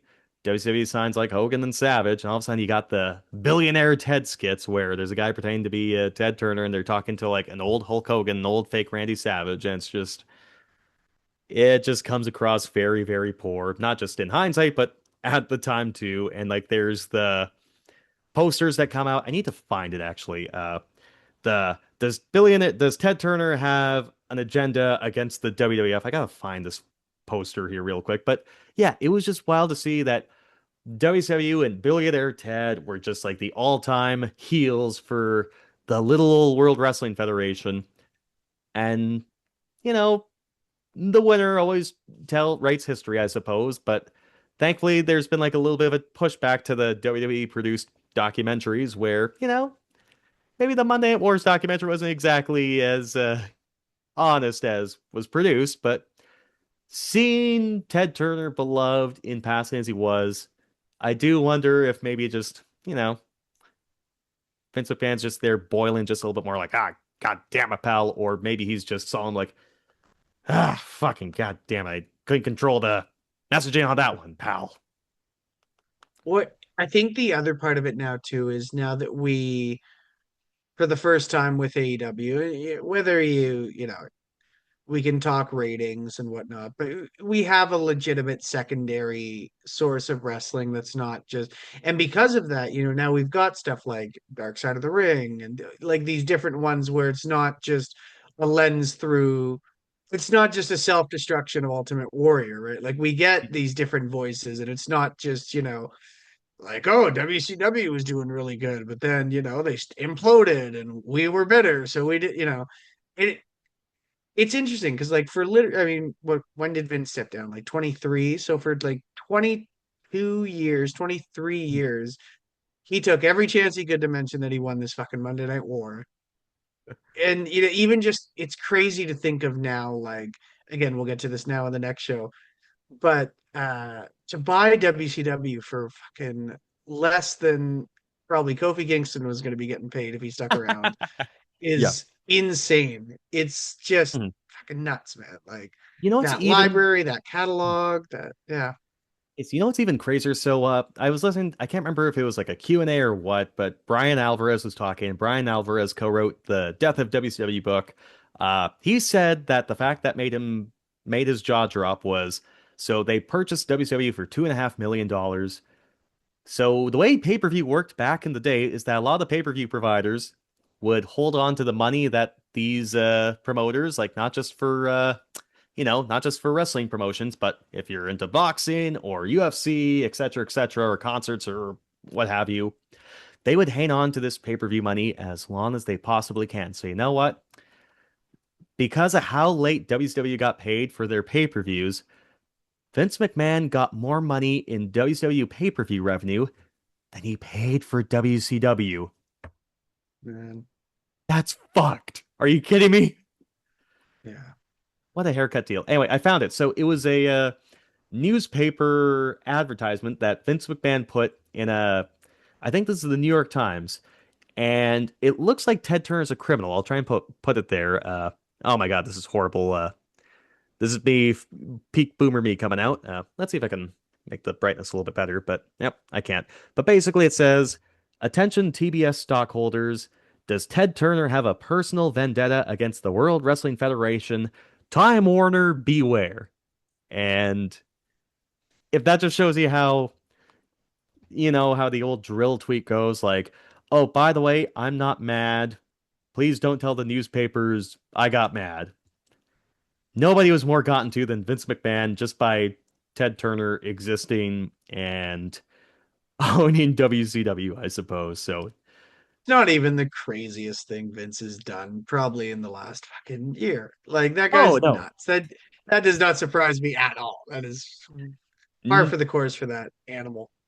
nobody loves to have their cake and eat it too more than Vince McMahon. Like, they're coming Dude, after for me. 20 years. Sting came out. When did he fight Triple H? 20. Well, you were at the show, 2015. I was 2015. at the show, yeah. Mhm. 15 years later. Like, dude, it's fucking. Yeah, I Sting. remember one last thing for that match. Mhm. I remember the second that obviously, NWO and DX were the two biggest factions of their time from that era. The Mhm. second it was NWO and DX, and the second I realized that meant it was WCW versus WWE or WWE now, I knew that Triple H was going to win, and I was so mad, and he did. And yeah, yeah, You see, I remember being there live for it. I was stoked just because, like, being there live, I got the DX entrance and the NWO entrance live. I technically saw Hogan once. I was like, you know what? I was here for it. That was kind of fun. I did not think they were going to beat Stain. And obviously, you're right. In hindsight, I should have fucking known that Stain was going to lose because it's WCW and WWE now. I should have known. But I was just too in the moment, like, oh, look at all this now. I got worked. And yeah, Stain lost his first match in WWE because it was 14 years after WCW died. We're just starting over. And it's WWE versus WCW again. And you know what? For all these marks, I'll say, Sting technically the Wolfpack. The original NWO and Sting, it's like cat and dogs. That should not coexist. That was yeah. stupid. God damn it. It felt like it was written because it was, but it felt like it was written by somebody who didn't watch WCW Weekly because it was Vince. It was well, it's the two of them, right? And it'd be like I can't think of an example for no, there's not really an example for like WWE and AEW, but I was It'd gonna be say if like if they, Steve yeah, Austin, The Rock, and The Undertaker and Vince McMahon all teamed up. If WCW won the war, and it was like, I don't know. Imagine if what would be a good well, to be example? fair, it kind of would have been if they didn't turn Austin heel. That would have been the fucking Survivor Yeah. Series match. And so Fair. Fucking hell. Anyways, it's like when God, Batista and Orton were buddies again on fucking SmackDown when they were fighting Shawn Michaels and Kane and Big Show. And even though they were on Raw last year, like whatever. brand supremacy over everything, pal. And yeah, that was it. WCW was brand supremacy, I suppose. So the NWO and Stain were just yeah, we're buddies again. Maybe Hulk Hogan just gave Stainer a good yeet, and that was enough for Stain to forgive the NWO. Ah, fuck. We're just starting over, That but wasn't her neither. It all comes around. Took us a bit longer to land that plane, but eventually. But hey, we're just long-term storytelling. Are you enjoying the show? Are you enjoying Cup Check Wrestling? Holy smokes. Yeah, God, we went there. We still have a lot to talk about. We'll have to figure out the next day to record because, as mentioned, this Sunday is Midget Warrior Wrestling. I will do my best to be out there in Merritt. If I don't go on that show, maybe that'll be a good recording day, but we'll have to figure something else out because here's the thing. The lead of the last 2 weeks definitely was the WWE releases and the news of the contract renegotiations. That was the lead. Although there's new stuff that also transpired more recently, so that's a thing that we'll need a lot of time to dive deep into. We will do that next go round, along with AEW's build to Double or Nothing, more specifically Darby Allin's incredible championship reign. And before we got on, I did finish this week's AEW Collision, the Fairway to Hell, where they filmed Collision from the SoFi Center, which is like an indoor golf course. super cool. Super I cool. cannot say enough good things about that show and just what they did with it. Like, I'll explain more next go round. Ace, you gotta go out of your way to watch. I'll try to watch it too between I'll try to find times and watch it too between the next show. You definitely you do gotta watch it to fully appreciate it. You gotta watch Darby and Pac at the very least. It's unlike anything you'll see. It's unbelievable. And also, you kind of mentioned like the replays on Crave and Canada. You can like watch it on demand. I don't know if it will be on Crave, but I watched the recording. I recorded on the USA Network on cable. Uh, you could hear the production truck for like the first half of the show. You could hear the director telling Tony Schiavone and Nigel McGuinness, "And you're live again." You could hear him counting down the graphics. You can hear Oh, them throwing it to Renee Paquette. And I'm like, oh wow, this is neat. Thank God I didn't swear or anything, but I'm like, okay, now this is kind of getting old 30 minutes in, so keep your ears peeled for was that. that But yeah, okay. Actually, I'll ask the questions after. Yeah, before we go another hour. sounds good. But yeah, no. In the meantime, we're back. We renegotiated our contracts. We took a 50% cut. And you know what? Next week, we're just starting over. For Corey Ace Trelaw, I'm Aaron Schultz. Okay, one more thing about Ted Turner now that I think about it. We end the show. You know where I'm going with, right? Oh, fuck. Do you want to do this one? Do you want to explain the No, lore no, for it's the. all you. It's all you. It's all you. Okay, fuck. Correct me if I'm wrong. So, we end the show with where the big boys play with each other. So, that wasn't what WCW had as their catchphrase. WCW had their catchphrase, where the big boys play. But when Steve Austin went to ECW after getting fired by WCW, he did a skit like mocking, I think he was like mocking Eric Bischoff or Ted Turner Hogan. I can't remember the skit he did in ECW, but he said, welcome to WCW, where the big boys play with each other, as a way to demean WCW. And of course, Ace liked it, so we've implemented as a way to close the show I mean, here. who wouldn't like that?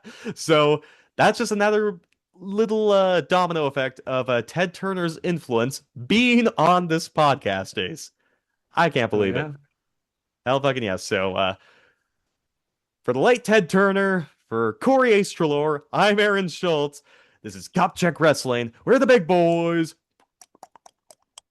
play with each other.